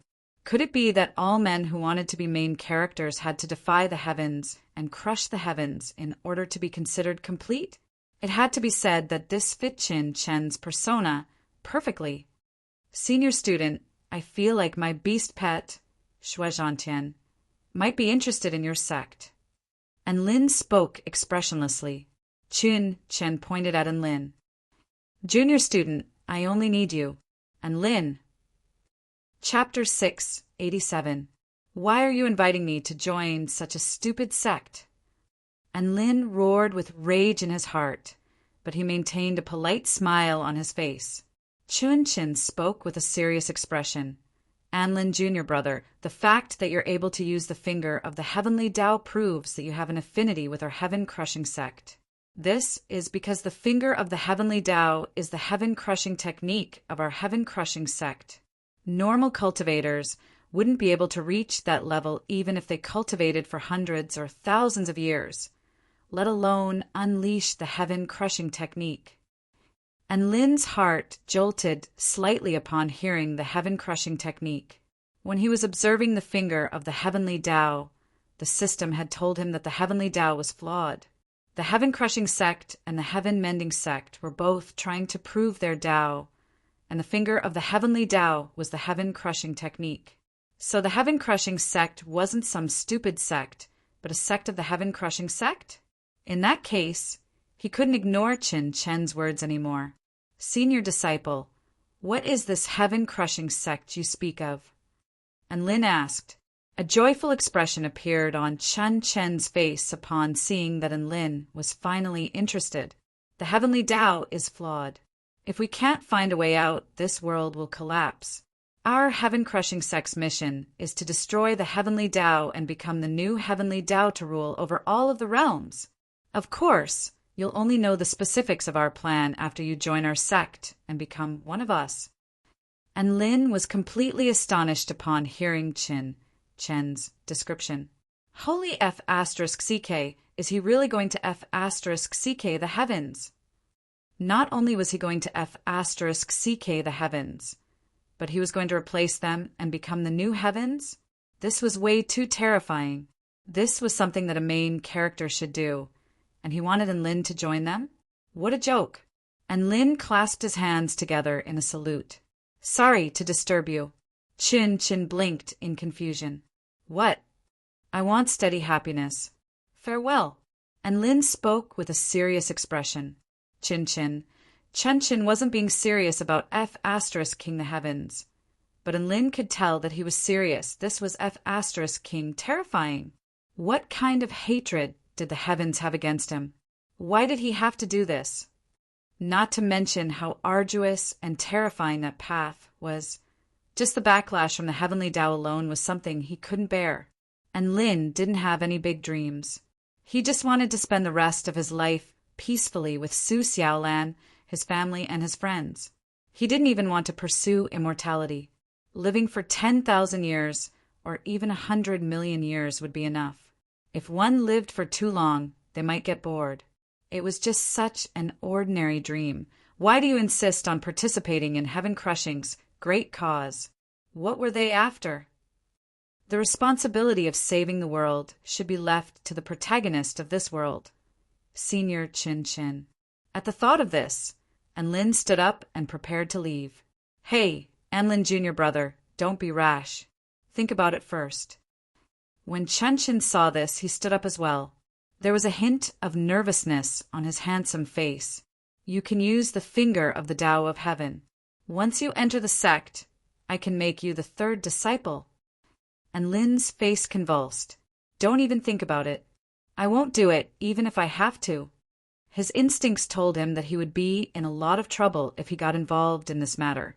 Hence, Anlin chose to run away. Senior brother, if there's nothing else, I'll be taking my leave. Anlin waved a hand at Chin Chin before departing. Chin Chin raised a hand and was just about to urge Anlin to stay, but he thought about it for a moment before sighing and allowing Anlin to leave. So be it. It's already good enough that you've only heard of this existence. Perhaps we'll be fated to work together in the future. The doors of the heaven-crushing sect will always be open to you, Chin Chin said in a soft voice. His voice traveled into Anlin's ears, but Anlin didn't reply. Instead, he flew away atop his black brick. Chin Chin's body slowly disappeared as he watched Anlin's departing figure. Anlin flew back to Qingyu City atop his brick, and everyone gathered around to welcome him. Where's fellow Taoist Chin Chin? Department head Golden Tiger asked curiously. He has other things to do, so he left, Anlin explained. However, in his heart he thought to himself, Senior brother Chin Chin is busy with how to crush the heavens, so don't disturb him. Oh, a hint of disappointment flashed past Chin Yu's handsome face. We were planning to hold a celebratory feast tonight. After all, we've wiped out the entire blood tribe and killed the leader of the culprits, Morton. That's all right. Even if he didn't leave, he wouldn't be attending the celebratory feast. And Lin waved his hand. Why not? Chen Yu was perplexed. I just placed a dozen or so spirit fruits on the table, but he didn't eat any of them. Hence, I have enough reason to deduce that Chin Chin is a transcendent celestial maiden. And Lin explained with a serious expression. Golden Tiger. Chin Yu. That night, the 10 streets of Qingyu City were filled with banquets, creating an extremely lively and bustling atmosphere. All of the citizens and soldiers in the city were celebrating the annihilation of the Blood Tribe. Most of the citizens in the border city were tough and courageous, and it was exactly because of this that the city was even livelier. People sang and danced to their heart's content to express their joy, and Lin and Su Xiaolan held hands as they strolled down the bustling streets. Su Xiaolan was handsome, while Su Xiaolan was a stunning beauty, and they attracted the attention of countless passers-by, creating an enviable couple. Fireworks blossomed with dazzling colors in the sky. Kongming lanterns, which were used to pray for wishes and to commemorate the fallen soldiers, slowly flew into the dark night sky, adding a bit of romantic color to the night. Handsome was, of course, and Lin's humble way of saying it. He was a peerless sword immortal who had captured the hearts of many young girls, and this was evident from the presents he received along the way. Big brother and Lin, these flowers are for you.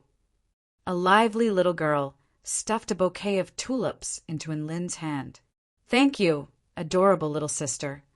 And Lin accepted the bouquet of flowers and stroked the little girl's head with a joyful expression. Tulips represented holiness, happiness, and victory, so they were quite suitable for such an occasion. Big brother and Lin, this is a painting that I drew for you. I hope that one day I can be as outstanding as you and protect my city. A dark-skinned little boy with exceptionally bright eyes gifted a painting to Anlin. Anlin immediately gave a thumbs up at the sight of the handsome man in the painting. Nice painting. You vividly portrayed my graceful bearing as a sword immortal. This was not flattery, but praise that came from the bottom of his heart. This little boy's painting skills were truly heaven-defying. He was at least 10 times, no, 100 times better than him. Su Xiaolan poked her head over and appraised the man in the painting. It's not very good. The man in the painting is twice as handsome as you are. It's almost as if a beautiful picture has been created. Oi, is it really a good idea to criticize me in front of a little child? And Lin's expression darkened. All right, big sister Xiaolan. I'll definitely paint with facts next time. The little boy chuckled as he ran away, and Lin and Su Xiaolan strolled through the night market together. The lights were dazzling and vibrant, and as fish and dragons danced about, clear and melodious, singing drifted out from the pavilions. The bustling atmosphere was infectious to the two of them, and Lin was very glad that he had chosen to leave Huangquan City and join the crusade against Morton. Otherwise, he most likely wouldn't have been able to witness such a joyous scene. Here, Xiaolan, this crystal sugar moon gourd is for you. And Lin handed the famous snack that he had just obtained to the woman beside him. This crystal moon gourd had a smooth and crisp texture, and its entire body glowed with a bright white light, as if it were the moon in the sky. It was extremely delicious. Su Xiaolan accepted the crystal sugar bright moon gourd and opened her mouth slightly to take a bite. A sweet and refreshing flavor filled the tip of her tongue, and her eyes narrowed slightly. She smiled, and her eyes curved into crescent moons as she chewed. She looked a little adorable as she chewed. Fireworks exploded in the night sky. The dazzling light shone on her face, making her appear even more vibrant and alluring. It's really delicious. And Lin, have a bite as well.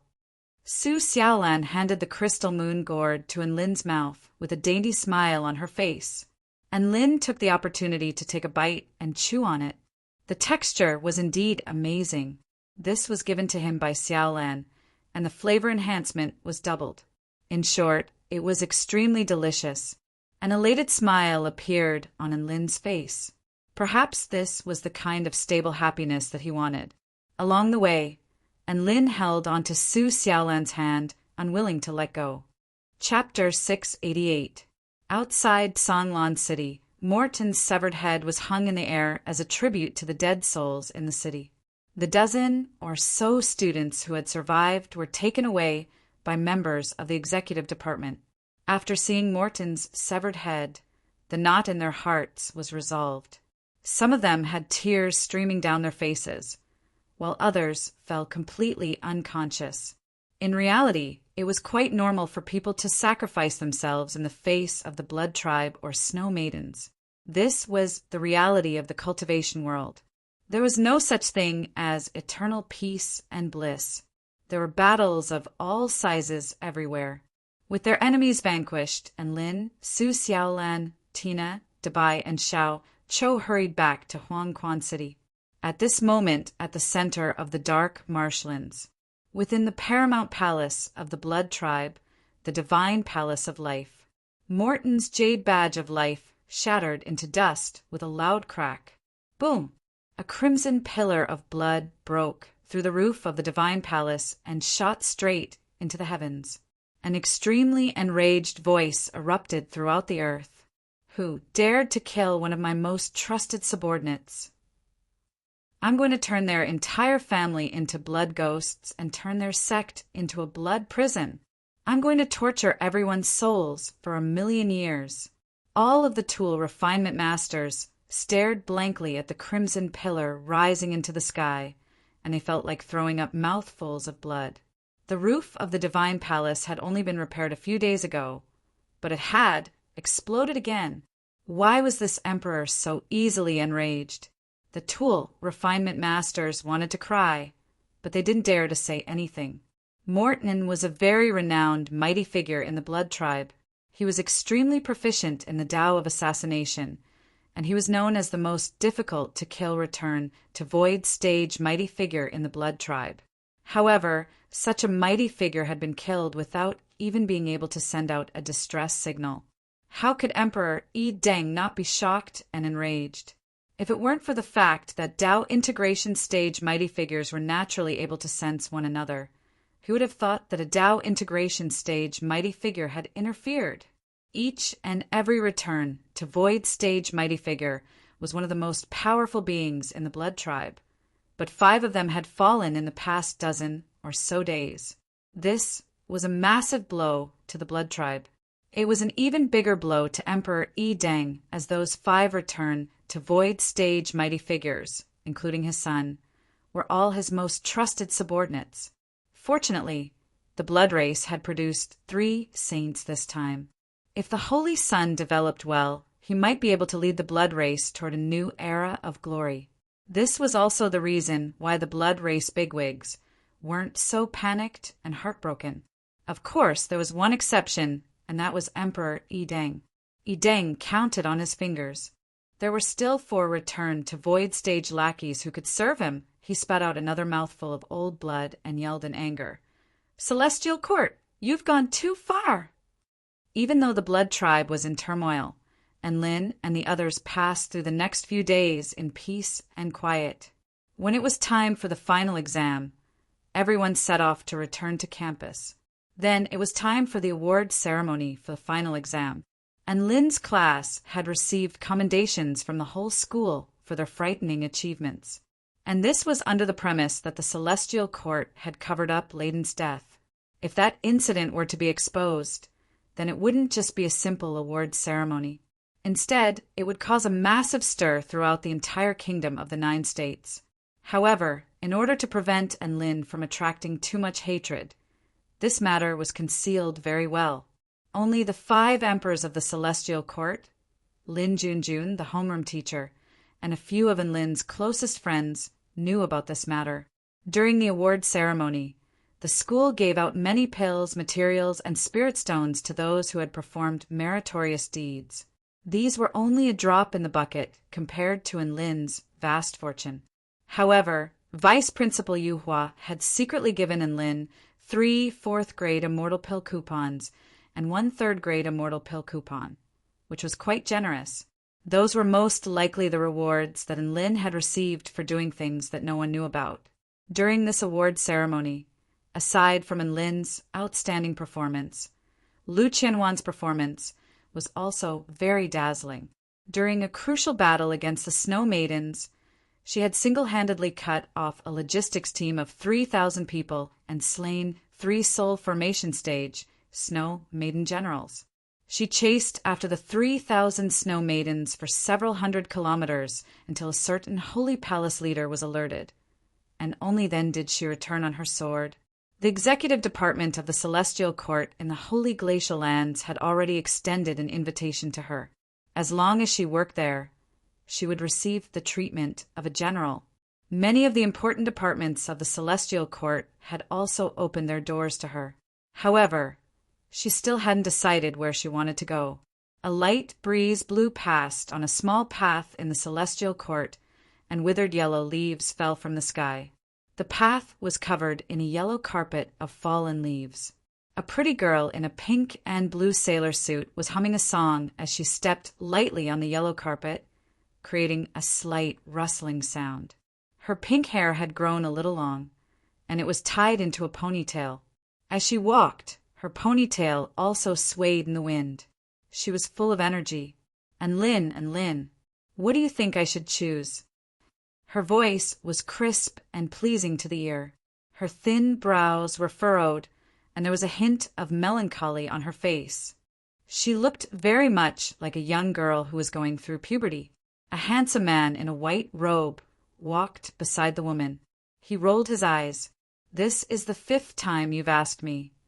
The woman beside Lin was none other than Lu Qianhuan, who was about to graduate and was facing an important decision in her life. "But your answer is always different." Lu Qianhuan looked at Lin with a reproachful expression. Sunlight shone through the gaps between the leaves and shone on her fair, jade-like face. Her purple eyes shone brightly, and her coquettish expression was enough to charm countless male students. And Lin sighed. "I suggested you go to the executive department, but you said it was too dangerous, and you didn't like fighting and killing. I suggested you go to the headquarters of the Celestial Court. You said your family had hundreds of millions of assets waiting for you to inherit, and you didn't want to abandon the sect. I asked you to go home, but you said the people at home were heartless. I suggested you become an itinerant cultivator and live a carefree life, but you said you would be lonely. What else could I say? Humph. Who told you to give such a perfunctory answer? Have you seriously considered it from my point of view? Lu Qianhuan stretched out her long, slender leg and kicked Lin's calf. She pouted and looked like she was about to cry. I thought of you as a friend, but you're still giving me such a perfunctory answer when I'm about to leave, and Lin immediately cowered when he saw Lu Qianhuan's expression. He immediately offered words of consolation. All right, I'll analyze it for you in a very serious and sincere manner, all right? Humph, you said it. Don't go back on your word. Lu Qianhuan's face instantly lit up with a beautiful smile, and Lin was astonished upon seeing this. Could people change their attitudes so quickly? She looked like she was about to cry just a second ago, and now she was suddenly a sunny day. And Lin and Lu Qianhuan walked side by side. He put himself in Lu Qianhuan's shoes and thought about Lu Qianhuan's question. The two of them interacted on the small path, and there was a hint of youthfulness and liveliness in their cozy interactions. This liveliness came from the fact that the woman would occasionally make small movements to tease the man beside her. For example, she would suddenly flick in Lin's ear, or she would stealthily use her sword intent to cut off a strand of hair from Lin. And Lin would sometimes choose to retaliate, but the woman would always use her nimble movement techniques to evade his attacks, drawing a series of bell-like giggles. The relaxed and joyful atmosphere was tinged with the faint sorrow of parting. And Lin looked at the slightly mischievous Lu Qianhuan. He couldn't bear to part with her when he thought about the fact that this familiar friend of his was about to leave soon. He thought about it for a moment before speaking. Ahem, Lu Qianhuan. Then I'll ask you the first question. You have so many assets in your family, so how much do they weigh in your heart? Chapter 689. Lu Qianhuan tapped her chin with a long, slender finger as a thoughtful expression appeared on her face. After a long while, she said, It's impossible for me to treat money like dirt. Aside from mental fortitude, talent, and opportunities, resources are also very important in cultivation. With my status and aptitude, I would definitely be nurtured by the next sect leader if I returned to the sect, so I definitely wouldn't be lacking in resources. And Lin nodded. Lu Qianhuan had the best aptitude in the Heavenly Sword sect of the Kingdom of the Nine States, and she was also the biological daughter of sect leader Lu Mingxian. The Heavenly Sword sect was one of the 4 great sects of the Kingdom of the Nine States and was renowned throughout the entire continent. Lu Qianhuan was a top-notch second-generation immortal, so returning to the sect seemed to be the best choice if she wanted to improve her cultivation base. But you don't want to go back just because there's no love in the sect. And Lin was a little perplexed. That can't be right. How cold can the sect be? Cultivation is the most important thing. After all, you can do whatever you want once your cultivation base is high enough. A faint smile appeared on Lu Qianhuan's face. You don't understand. Those who have walked out of loneliness don't want to go back to that kind of environment. Of course, it would be best if I don't return to the sect, and the sect would do everything in their power to nurture me. And Lin's expression darkened. You wish. Lu Qianhuan raised her hands and poked her delicate cheeks with her index fingers in an adorable manner. I'm beautiful, so I naturally have to wish for more. And Lin was speechless. If you don't need large amounts of resources, the sect can give you some leeway. It's yours anyway, so it's yours. No one can take it away from you. And Lin thought for a moment before speaking. A resigned expression appeared on Lu Qianhuan's face, but that man said that I can reluctantly accept not returning to the sect, but I can't join the Celestial Court. You know that once you join the Celestial Court, you have to swear a Dao heart oath of loyalty to the Celestial Court. It'll be very difficult for you to return to the sect after that. In fact, this was a question that troubled countless students. Should they belong to the celestial court or return to their own sects?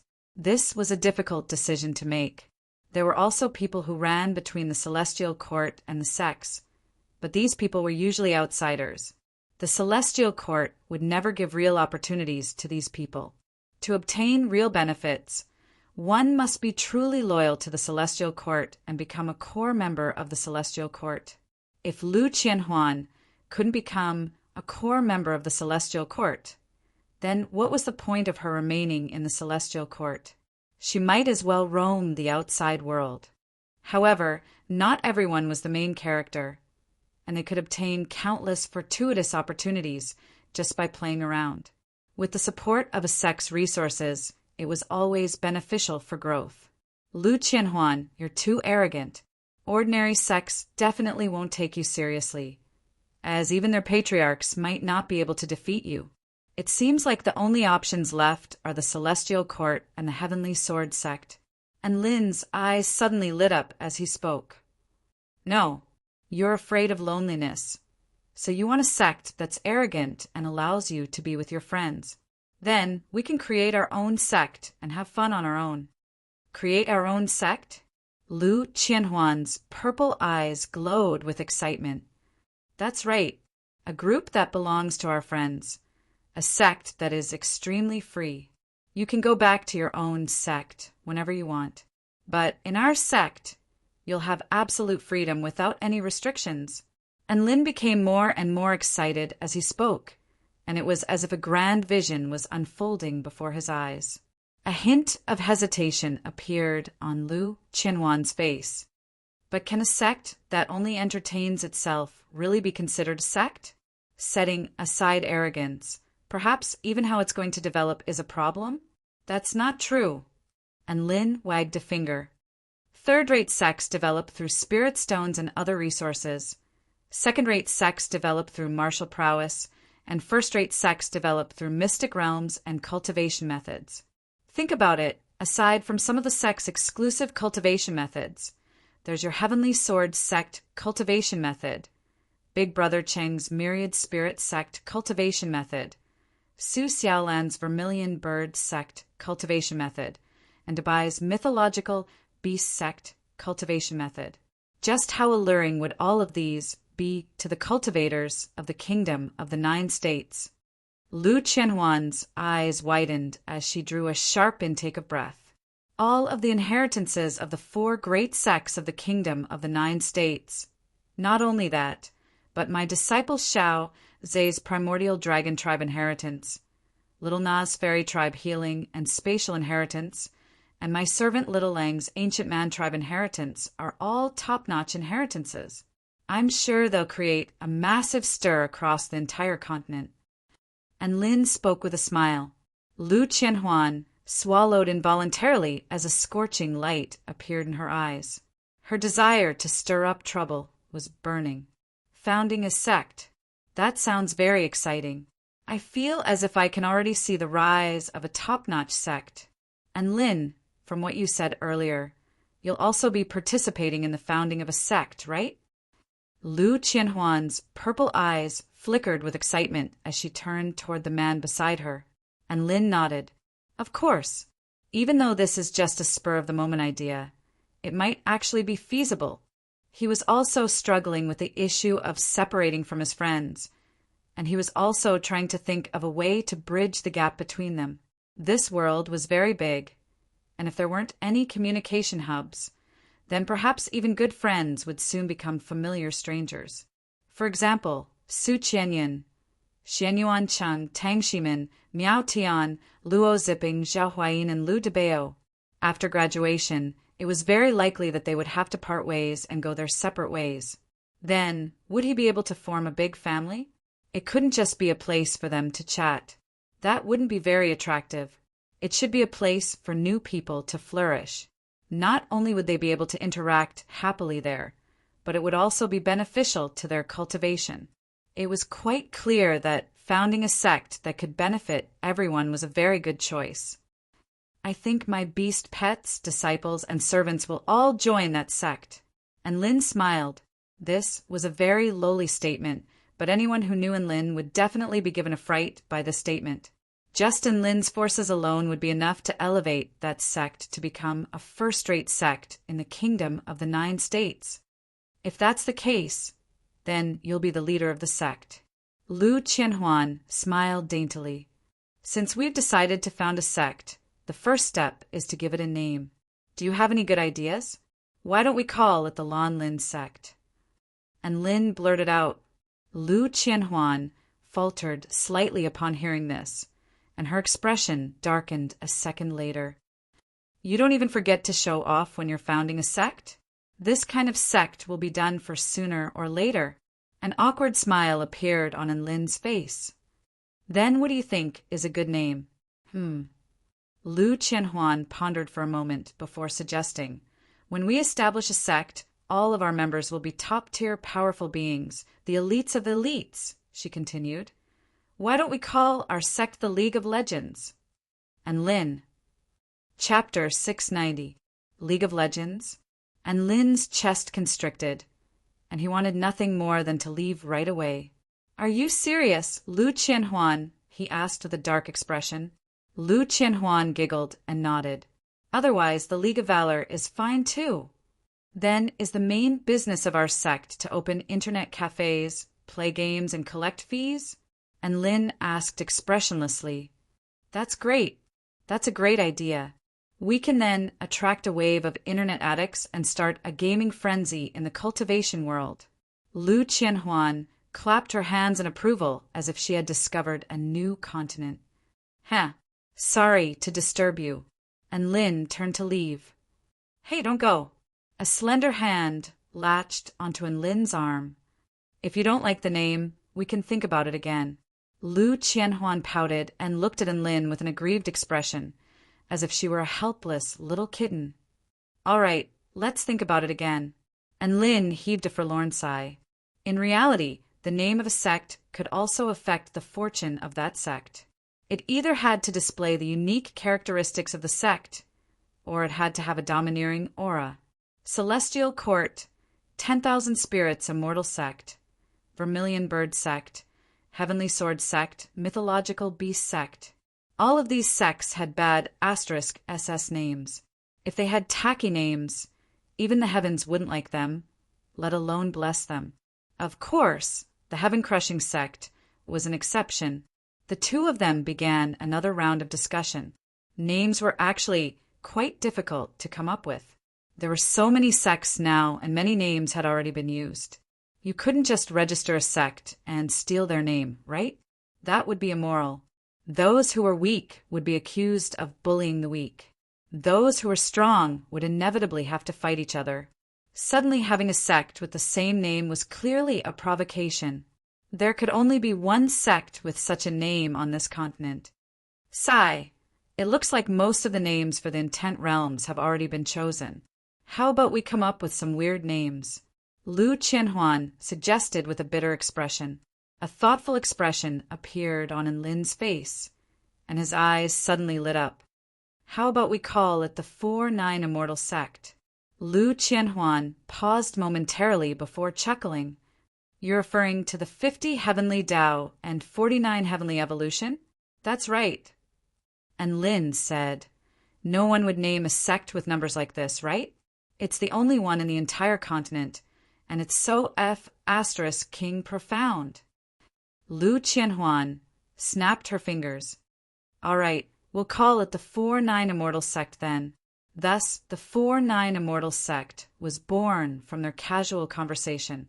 After that, they discussed some plans for the future of the sect. They chatted and laughed as they walked along the path, and before they knew it, they had reached the end of the path. Lu Qianhuan had also made her final decision. Pavilion Master of the Sword Pavilion, don't forget to come to my place for dinner tonight. We'll continue our discussion then. And Lin said loudly to the beautiful figure that was flying on a sword, all right, sect leader, don't forget to recruit a few good teammates into the sect. Lu Qianhuan's crisp and carefree voice sounded from the sky. She had to go to the university to complete the final paperwork. She would not stay in the celestial court upon her graduation. Instead, she would return to the 4-9 Immortal Sect. Within the celestial court, the United University of Cultivation student office, all of the teachers were dumbstruck upon seeing the information on Lu Qianhuan's form. What the hell was the 4-9 Immortal Sect? Ahem, student Lu Qianhuan, your cultivation aptitude is among the best in the entire kingdom of the 9 states. Only by joining the celestial court will you be able to progress in your cultivation. Going to another sect would be a complete waste of your exceptional aptitude. A gentle-looking teacher urged in a meaningful and heartfelt voice. Another female teacher also chimed in with a sincere expression. Even if you don't come to the celestial court, the Heavenly Sword sect is still a very good place for you to go. Why do you have to establish a new sect? Isn't that just ridiculous? All right, a prodigy like me will shine no matter where I go. Goodbye, dear teachers, I'll miss you all. Lu Qianhuan waved at them with a radiant and enchanting smile on her face as she stepped out of the door. She was going to be the pioneer of the 4-9 Immortal Sect and expand its territory. Perhaps it would be a little boring and lonely in the beginning, but she believed that her friends would definitely come to reunite with her in the sect. And Lin's dorm room was packed with people this time. All of them were friends who had come to bid farewell to Lu Qianhuan. And Lin's announcement of his intention to establish a new sect instantly created a stir in the dorm room, which was then followed by even more heated discussions. Su Xiaolan naturally supported Lin unconditionally, and she announced that she wanted to become the pavilion lord of the Flame Pavilion. However, to Lin's surprise, everyone else was also supporting the establishment of this sect with all their might. Yao Mingxi and Yao Xiao, the 2 diehard fans, were yelling that they wanted to join Lu Qianhuan's sword pavilion. Tang Shimin was preparing to become an elder, and he was not responsible for teaching anyone. Su Qianyin was planning to establish the Moon Pavilion, and she asked if she could establish a Moon Palace pill refinement branch here so that she could recruit many beautiful women to refine pills with her. And Lin was naturally in full support of this idea. Xianyuan Cheng pondered for a moment and decided that he could become the pavilion lord of the Spirit Pavilion, but he would need a vice pavilion lord to assist him. After all, he would most likely have to juggle both the 10,000 Spirits Immortal Sect and the 4-9 Immortal Sect after graduation. Miao Tian, Luo Zipping, and the others also announced that they wanted to join the new sect, but they hadn't decided what they would be doing yet. Tears welled up in Lu Qianhuan's eyes as she looked at the increasingly enthusiastic discussions going on. She had already grown accustomed to the warmth of being together with everyone, and she was no longer lonely. However, the separation after graduation struck fear into her heart again. She was afraid that she would lose everything she had in the school. But now, she discovered that as long as she worked hard to maintain her friendship with her true friends, then this warmth could last forever. Sword Immortal Lu, I'll be with you from now on. A frail woman in a green dress with a hint of heroic spirit draped her arm around Lu Qianhuan's shoulder with a wide grin. Lu Qianhuan turned to look at this close friend of hers. Her name was Xanju, and she had exceptional aptitude. However, her previous sect was quite mediocre. Logically speaking, the Celestial Court was her best choice. However, she began to hesitate after hearing that her idol Lin was going to establish a new sect and that her good friend was going to become a pavilion lord there. At this moment, Xanju finally made an important decision. She was going to the 4-9 sect. Think about it again. A new sect doesn't have many benefits. Lu Qianhuan spoke with a serious expression. I've decided. If I follow you guys and become a founding elder of the sect, then wouldn't I be rich when the sect really rises to prominence in the future? This is called a long-term investment. Xanju spoke with a serious expression. Lu Qianhuan laughed heartily upon hearing this before flicking her forehead. All right, Zhu, you're mine from now on. After that, another heated discussion ensued. In the end, Enlil decided on the structure of the new sect. He stood on a chair with a flag in his hand. The words for "formed by a golden phoenix" and "9 formed by a true dragon" appeared on the black flag. I hereby announce that the 4-9 sect, which represents the hope of the entire human race, has been established today. Following this announcement, a wave of cheers erupted from within the dormitory, as well as the cries of phoenixes and the cries of dragons. No one knew what this sect entailed. All they knew was that sometimes they just had to follow their heart's instincts. As for what happened after that, that could wait. Chapter 691. The structure and core members of the 4-9 sect had already been established. Enlil was the sect leader, and there were 9 pavilions under the sect, which were Su Xiaolan's Flame Pavilion, Lu Qianhuan's Sword Pavilion, Xianyuan Cheng's Spirit Pavilion, Su Qianyun's Moon Pavilion, Xiao Zhe's Dragon Pavilion, Dabai's Beast Pavilion, Little Lang's Man Pavilion, Tina's Realm Pavilion, and Bryce's Blood Pavilion. Aside from that, Tang Shimin, Xiao Hong, Xiao Chou, and Little Tian were the sect elders, and their ranks were equivalent to the pavilion lords. Each pavilion branch had a small elder, such as Yao Mingxi, Yao Xiu, and Xen Zhu, who were the small elders of the Sword Pavilion.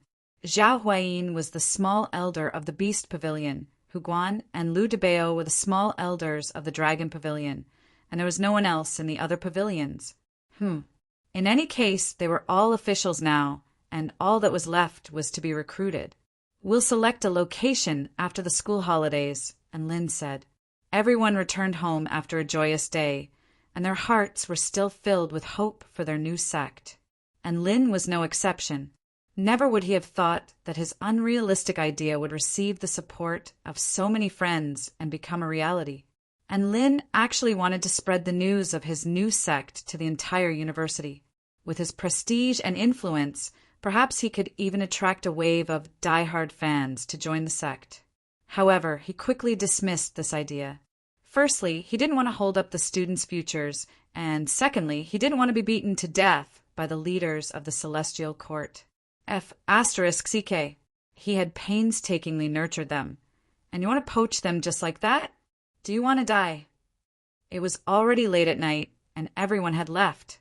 However, Su Xiaolan remained in her dorm room. This time, she was going to carry out a grand plan, and that was to pull all living beings aside from Enlil into her divine mirror world. That's right, Enlil and Su Xiaolan had entered the divine mirror world together. In the past, she was able to easily drag Enlil into the divine mirror world, as the two of them already had a contractual connection, so it was a lot easier. However, she didn't have any contractual connection with Su Xiaolan, so the difficulty was clearly raised to a whole new level. Are you ready? If you're ready, I'll start. Tina giggled. Enlil and Su Xiaolan nodded solemnly and held hands unconsciously. Tina flew between the two of them, and a white light enshrouded both of them. An extremely powerful spatial force swept over. Whoosh! Enlil was struck by a rush of dizziness before he appeared in the air above Qi Lu City. He turned to his side to find that Tina was panting heavily with a pale face. The other woman had already disappeared. Enlil, with the power of my main body on the Tai Chu continent, it's still too difficult for me to travel between two realms at the same time. Tina turned to Enlil with an apologetic expression, as if she were begging for his forgiveness. Enlil heaved a forlorn sigh. It's all right. You can try again when you become more powerful in the future. Let's go and see how this world is developing. Within a small dorm room, a woman in a jade dress looked around at the empty dorm room with confusion in her eyes. So it's a failure? She murmured to herself. For some reason, she was feeling a little dejected. Within the divine mirror world, the first thing Enlil and Tina had to do was observe the development of the spirit-engulfing beasts. It had to be said that the spirit-engulfing beasts that had evolved once again had brought the entire continent a nightmarish experience. Ghostly movement techniques, insidious ambushes, bizarre attack techniques, a terrifying hobby of devouring souls, and a body that couldn't be injured by non-soul attacks. All of these made them the epitome of the devil. Most importantly, these spirit-engulfing beasts weren't retarded anymore. That was the most terrifying part. How terrifying were spirit-engulfing beasts that weren't retarded. A soul formation stage, powerful being from the Snake Spirit clan, one of the most powerful beings in this world, was killed by 9 spirit-engulfing beasts during a hunt. This was very frightening. The supreme cultivators of the 9 great clans, those godlike, peerless cultivators, could actually die. This event had completely changed the worldview of the 9 tribes. After Adam and Eve progressed to the soul formation stage, the human race had truly stepped onto the world stage and was beginning to stir up a storm. In terms of overall power, the human race was already comparable to the 9 tribes. In terms of individual power, the human race was actually still lagging behind the 9 tribes. However, the overall power of the human race was extremely terrifying. As gunpowder production continued to improve, all types of powerful firearms began to appear. Was a low-rank Tao body stage cultivator more powerful, or was the human race more powerful? The answer was obvious. All types of cannons were extremely effective against huge beasts that were afraid of sound and light. As a result, the human race's territory continued to expand. Tall city walls were erected, and all types of skyscrapers were erected. Electric lights, telephones, all types of steam-powered and fuel-powered inventions appeared.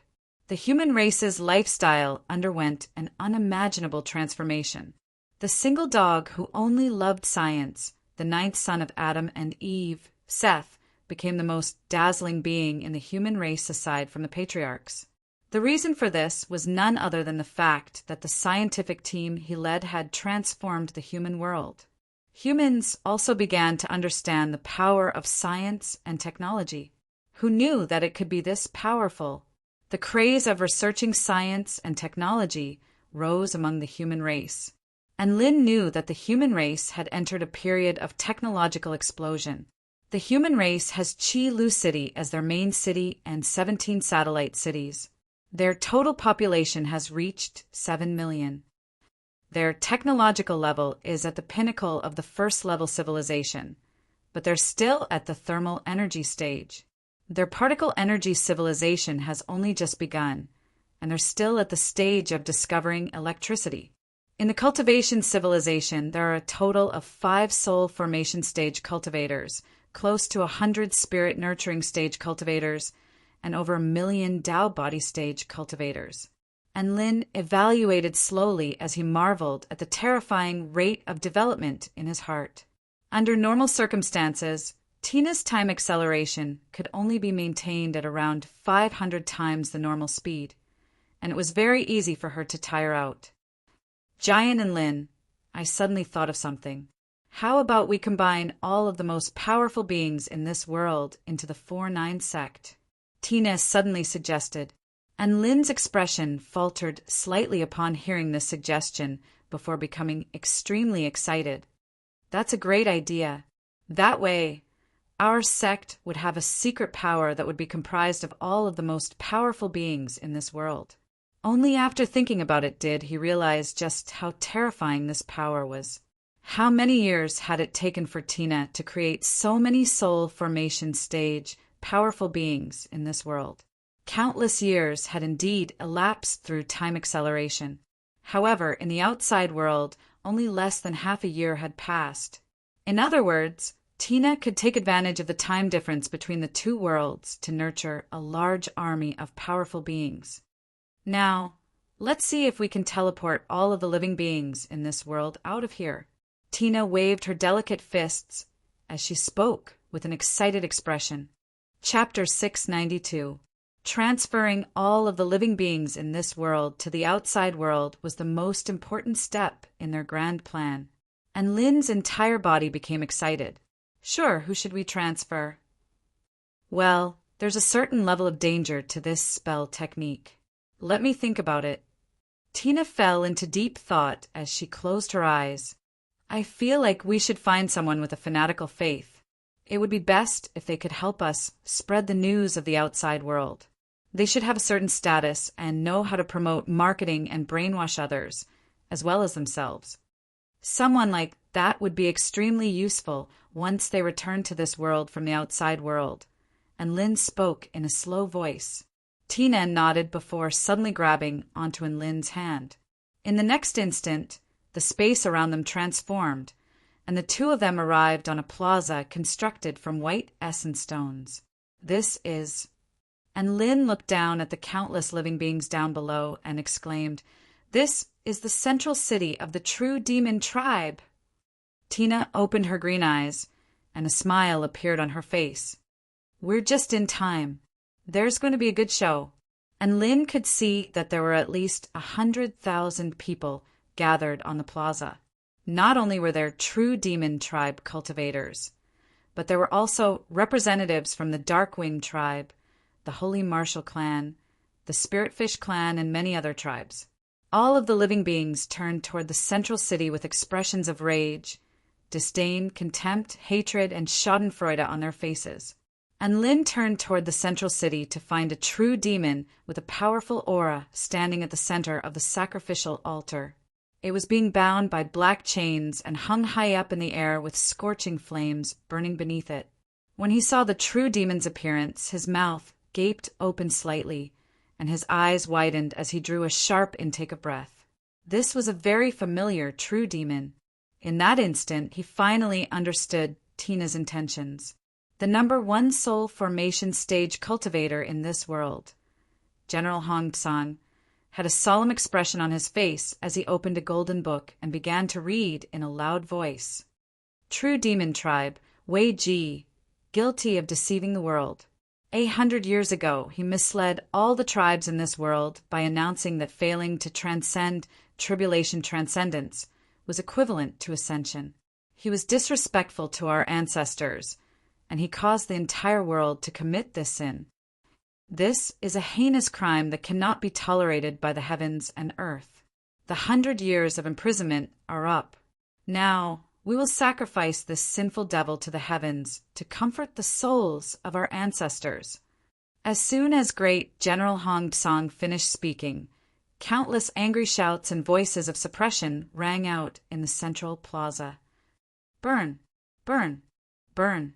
Their voices converged into raging waves that soared into the sky, their momentum extremely grand. That's right, the one hanging at the center of the altar by black chains was the true demon who said that failing to pass the tribulation was equivalent to ascending to the heavenly realm 100 years ago. Its words and actions affected the entire world, causing all living beings in the world to go crazy with it, inadvertently blaspheming its ancestors. Now, when some powerhouses thought back to the past, even though it had been so long, they still felt ashamed. This was the dark history of the entire world. The person who had created this dark history was none other than the true demon, Wiki. Wei Ji was actually quite wronged, as he had been misled by the goddess of creation, Tina.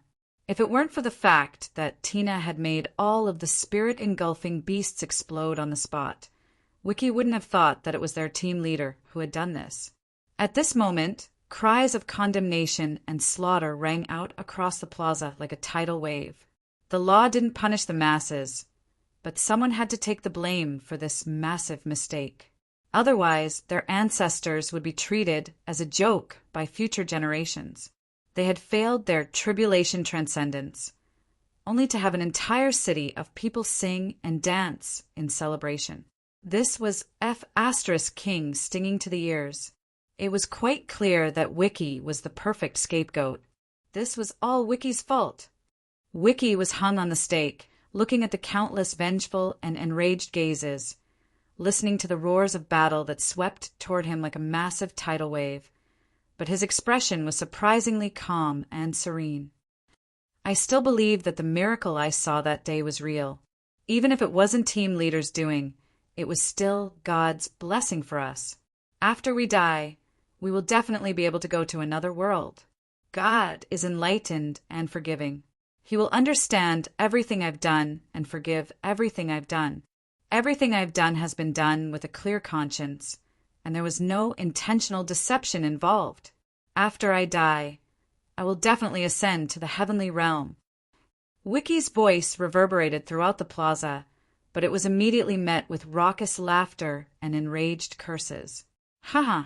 Tell that to the spirit-engulfing beasts in hell." General Hong Tsang chuckled coldly as he waved a hand through the air, upon which the flames beneath Wiki swelled drastically. The scorching temperatures caused the air to twist and warp, and the heat waves swept forth for several hundred meters, striking everyone with a sense of fearsome heat. The flames began to rise up toward Wiki. Wiki looked up into the clear blue sky with white clouds drifting above. Terrifying temperatures began to envelop his entire body. General Hong Tsang was personally carrying out the punishment, so how could a mere spirit-nurturing, pinnacle stage cultivator like him resist? "I still believe that God will not abandon me. I am not guilty. He will definitely lead me to a brand new world. That world is vast and boundless. That world is vast and magnificent. That world is filled with bliss." All of the representatives on the plaza stared at Wiki as if he were a lunatic, and the sounds of derision and abuse erupted incessantly. "Let the flames cleanse this sinful body." General Hong Tsang waved a hand through the air, and the flames completely engulfed Wiki's body. The flames were scorching hot enough to incinerate all things, and they made the center of the plaza extremely dazzling. Everyone's eyes were focused on them as they bore witness to the punishment of this sinner of the century. Boom! Right at this moment, heaven and earth began to tremor violently. A pillar of golden light fell from the sky, vanquishing the scorching flames before enshrouding Wiki's body. The expressions of all 100,000 people shifted in unison. Wiki stared blankly at the figure descending from the sky. Rainbow light swirled in the sky, and heavenly music suddenly sounded, intoxicating everyone. A man in a flowing white robe with an otherworldly aura flew toward Wiki with a gentle smile on his face. Wiki's lips trembled, and tears welled up in his eyes as he finally managed to spit out a few words with great difficulty. "El spokesperson God, you're finally here!" All of the powerful beings in the plaza stared at the white-robed man before them. Some of them were very familiar, while others had never seen him before. However, none of that mattered, as his grand entrance had already stunned everyone present. General Hong Tsang half knelt to the ground as he spoke in a clear voice. "Hong Tsang pays his respects to divine spokesperson God." All of the powerful beings on the plaza extended respectful salutes after learning of the identity of the man who had just arrived. Some of them even wanted nothing more than to kneel down to pay their respects. There was no helping it, as the title of divine spokesperson God was simply too resounding. Not only was he invincible, but he was also the true spokesperson of this world. How could anyone dare to show any disrespect to him? "Welcome, divine spokesperson God. Welcome, divine spokesperson God." At this moment, the voices of countless powerful beings shook the entire central city. Chapter 693. And Lin was very pleased with this welcoming scene, but he couldn't show it. He wanted to maintain a high profile and not ruin his high and mighty image. "Wei Ji, God wishes to guide you to another world. Are you willing?" And Lin's voice was light and ethereal, as if it were reverberating throughout heaven and earth, and it traveled into the ears of all of the powerful beings from the 9 races. Wei Ji was so excited that tears were streaming down his face, and even the 2 horns on his head were trembling. I'm willing, as long as it's a command from God. Wei Ji, will do anything for you." "Very well." And Lin nodded before pointing at Wei Ji with a holy smile on his face. "Then come with me to a brand new world." Boom! A golden pillar of light erupted with holy energy, shattering all of the chains binding Wei Ji's body. At the same time, an extremely powerful gravitational force began to slowly pull Wei Ji's body into the air. Wei Ji was like a fanatical believer, and his arms danced through the air as he embraced heaven and earth. All of the powerful beings present stared at the scenes unfolding before their eyes with dumbstruck expressions. God's guidance? A brand new world? These words exploded in their hearts like claps of thunder, and even as their bodies trembled with fear, they were also filled with excitement. They really wanted to grab onto the god's messenger and ask him what this so-called new world was. However, they didn't dare to do so, as the messenger represented the heavens to a certain extent. In this holy moment, they didn't dare to make any noise. The embodiment of sin that had once been spurned by countless people was now slowly rising into the air. It had undergone a dramatic transformation, and had become the most enviable being in this world. After all, this was the first time a god had received them. As far as they knew, there had never been a living being that had received such an honor. In other words, Wei Ji was the first living being to be blessed by God. All of the powerful beings present couldn't describe what they were feeling. In any case, it was extremely absurd. It was as absurd as discovering that a successful tribulation transcendence was actually a failed tribulation transcendence. This world-class face-slapping had reappeared after 100 years. Wei Ji didn't look down at everyone below him with disdain. His gaze was fixed on the sky above, and Lin also slowly rose into the air along with Wei Ji. He didn't say anything, nor did he spare a glance at any of the living beings on the plaza. He maintained his lofty and ethereal posture, and Lin and Wiki disappeared into the clouds just like that. The white stone plaza was quiet. With so many races gathered together, it was frighteningly quiet. Great General Hong Tsang came to his senses and looked at the raging flames in front of him, secretly extinguishing them. So awkward. The host, the true demon tribe, felt their faces heating up as they stared into space. The representatives of the Dark-Winged tribe had tears streaming down their faces as they lamented in their hearts. They were the tribe closest to the sky, so why did God choose to take away a member of the true demon tribe? The other races also had their own thoughts. The atmosphere was so quiet that it was awkward. No matter who it was, there was a lingering thought in their minds. What were they doing here?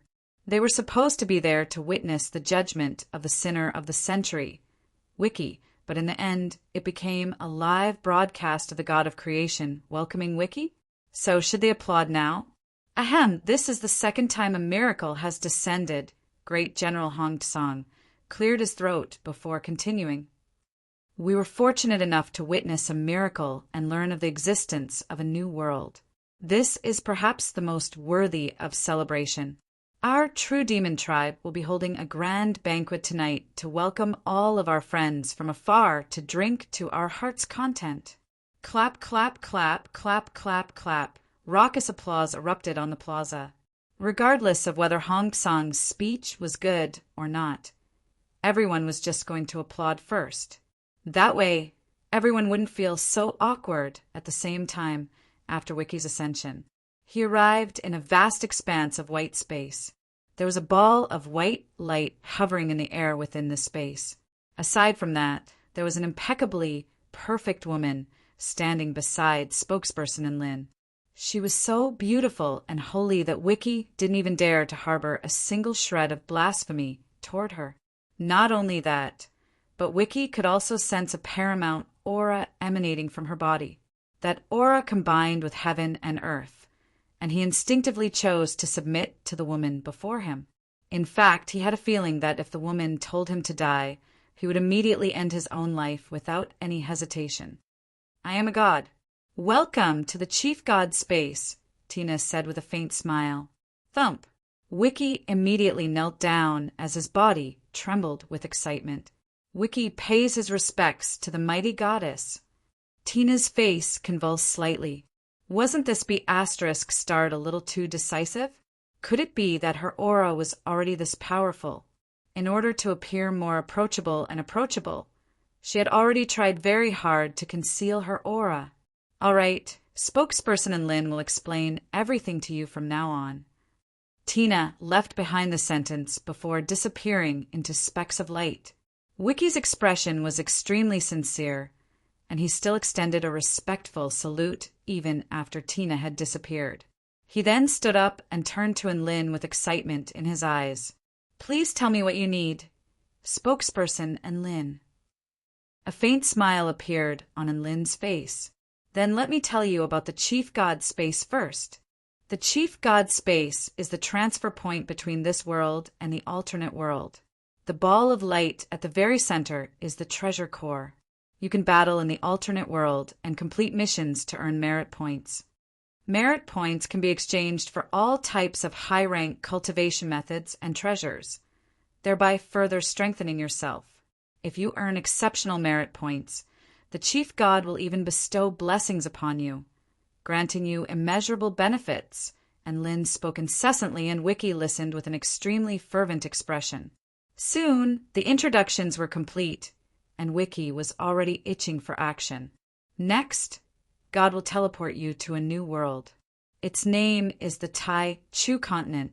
It is an extremely powerful world, and our first goal is to establish a foothold in that world. Are you ready? And Lin asked with a smile. Spokesperson Enlin, I'm ready. Wiki puffed out his chest, and his black robes fluttered even though there was no wind as his crimson eyes erupted with surging battle intent. Very good, let's go.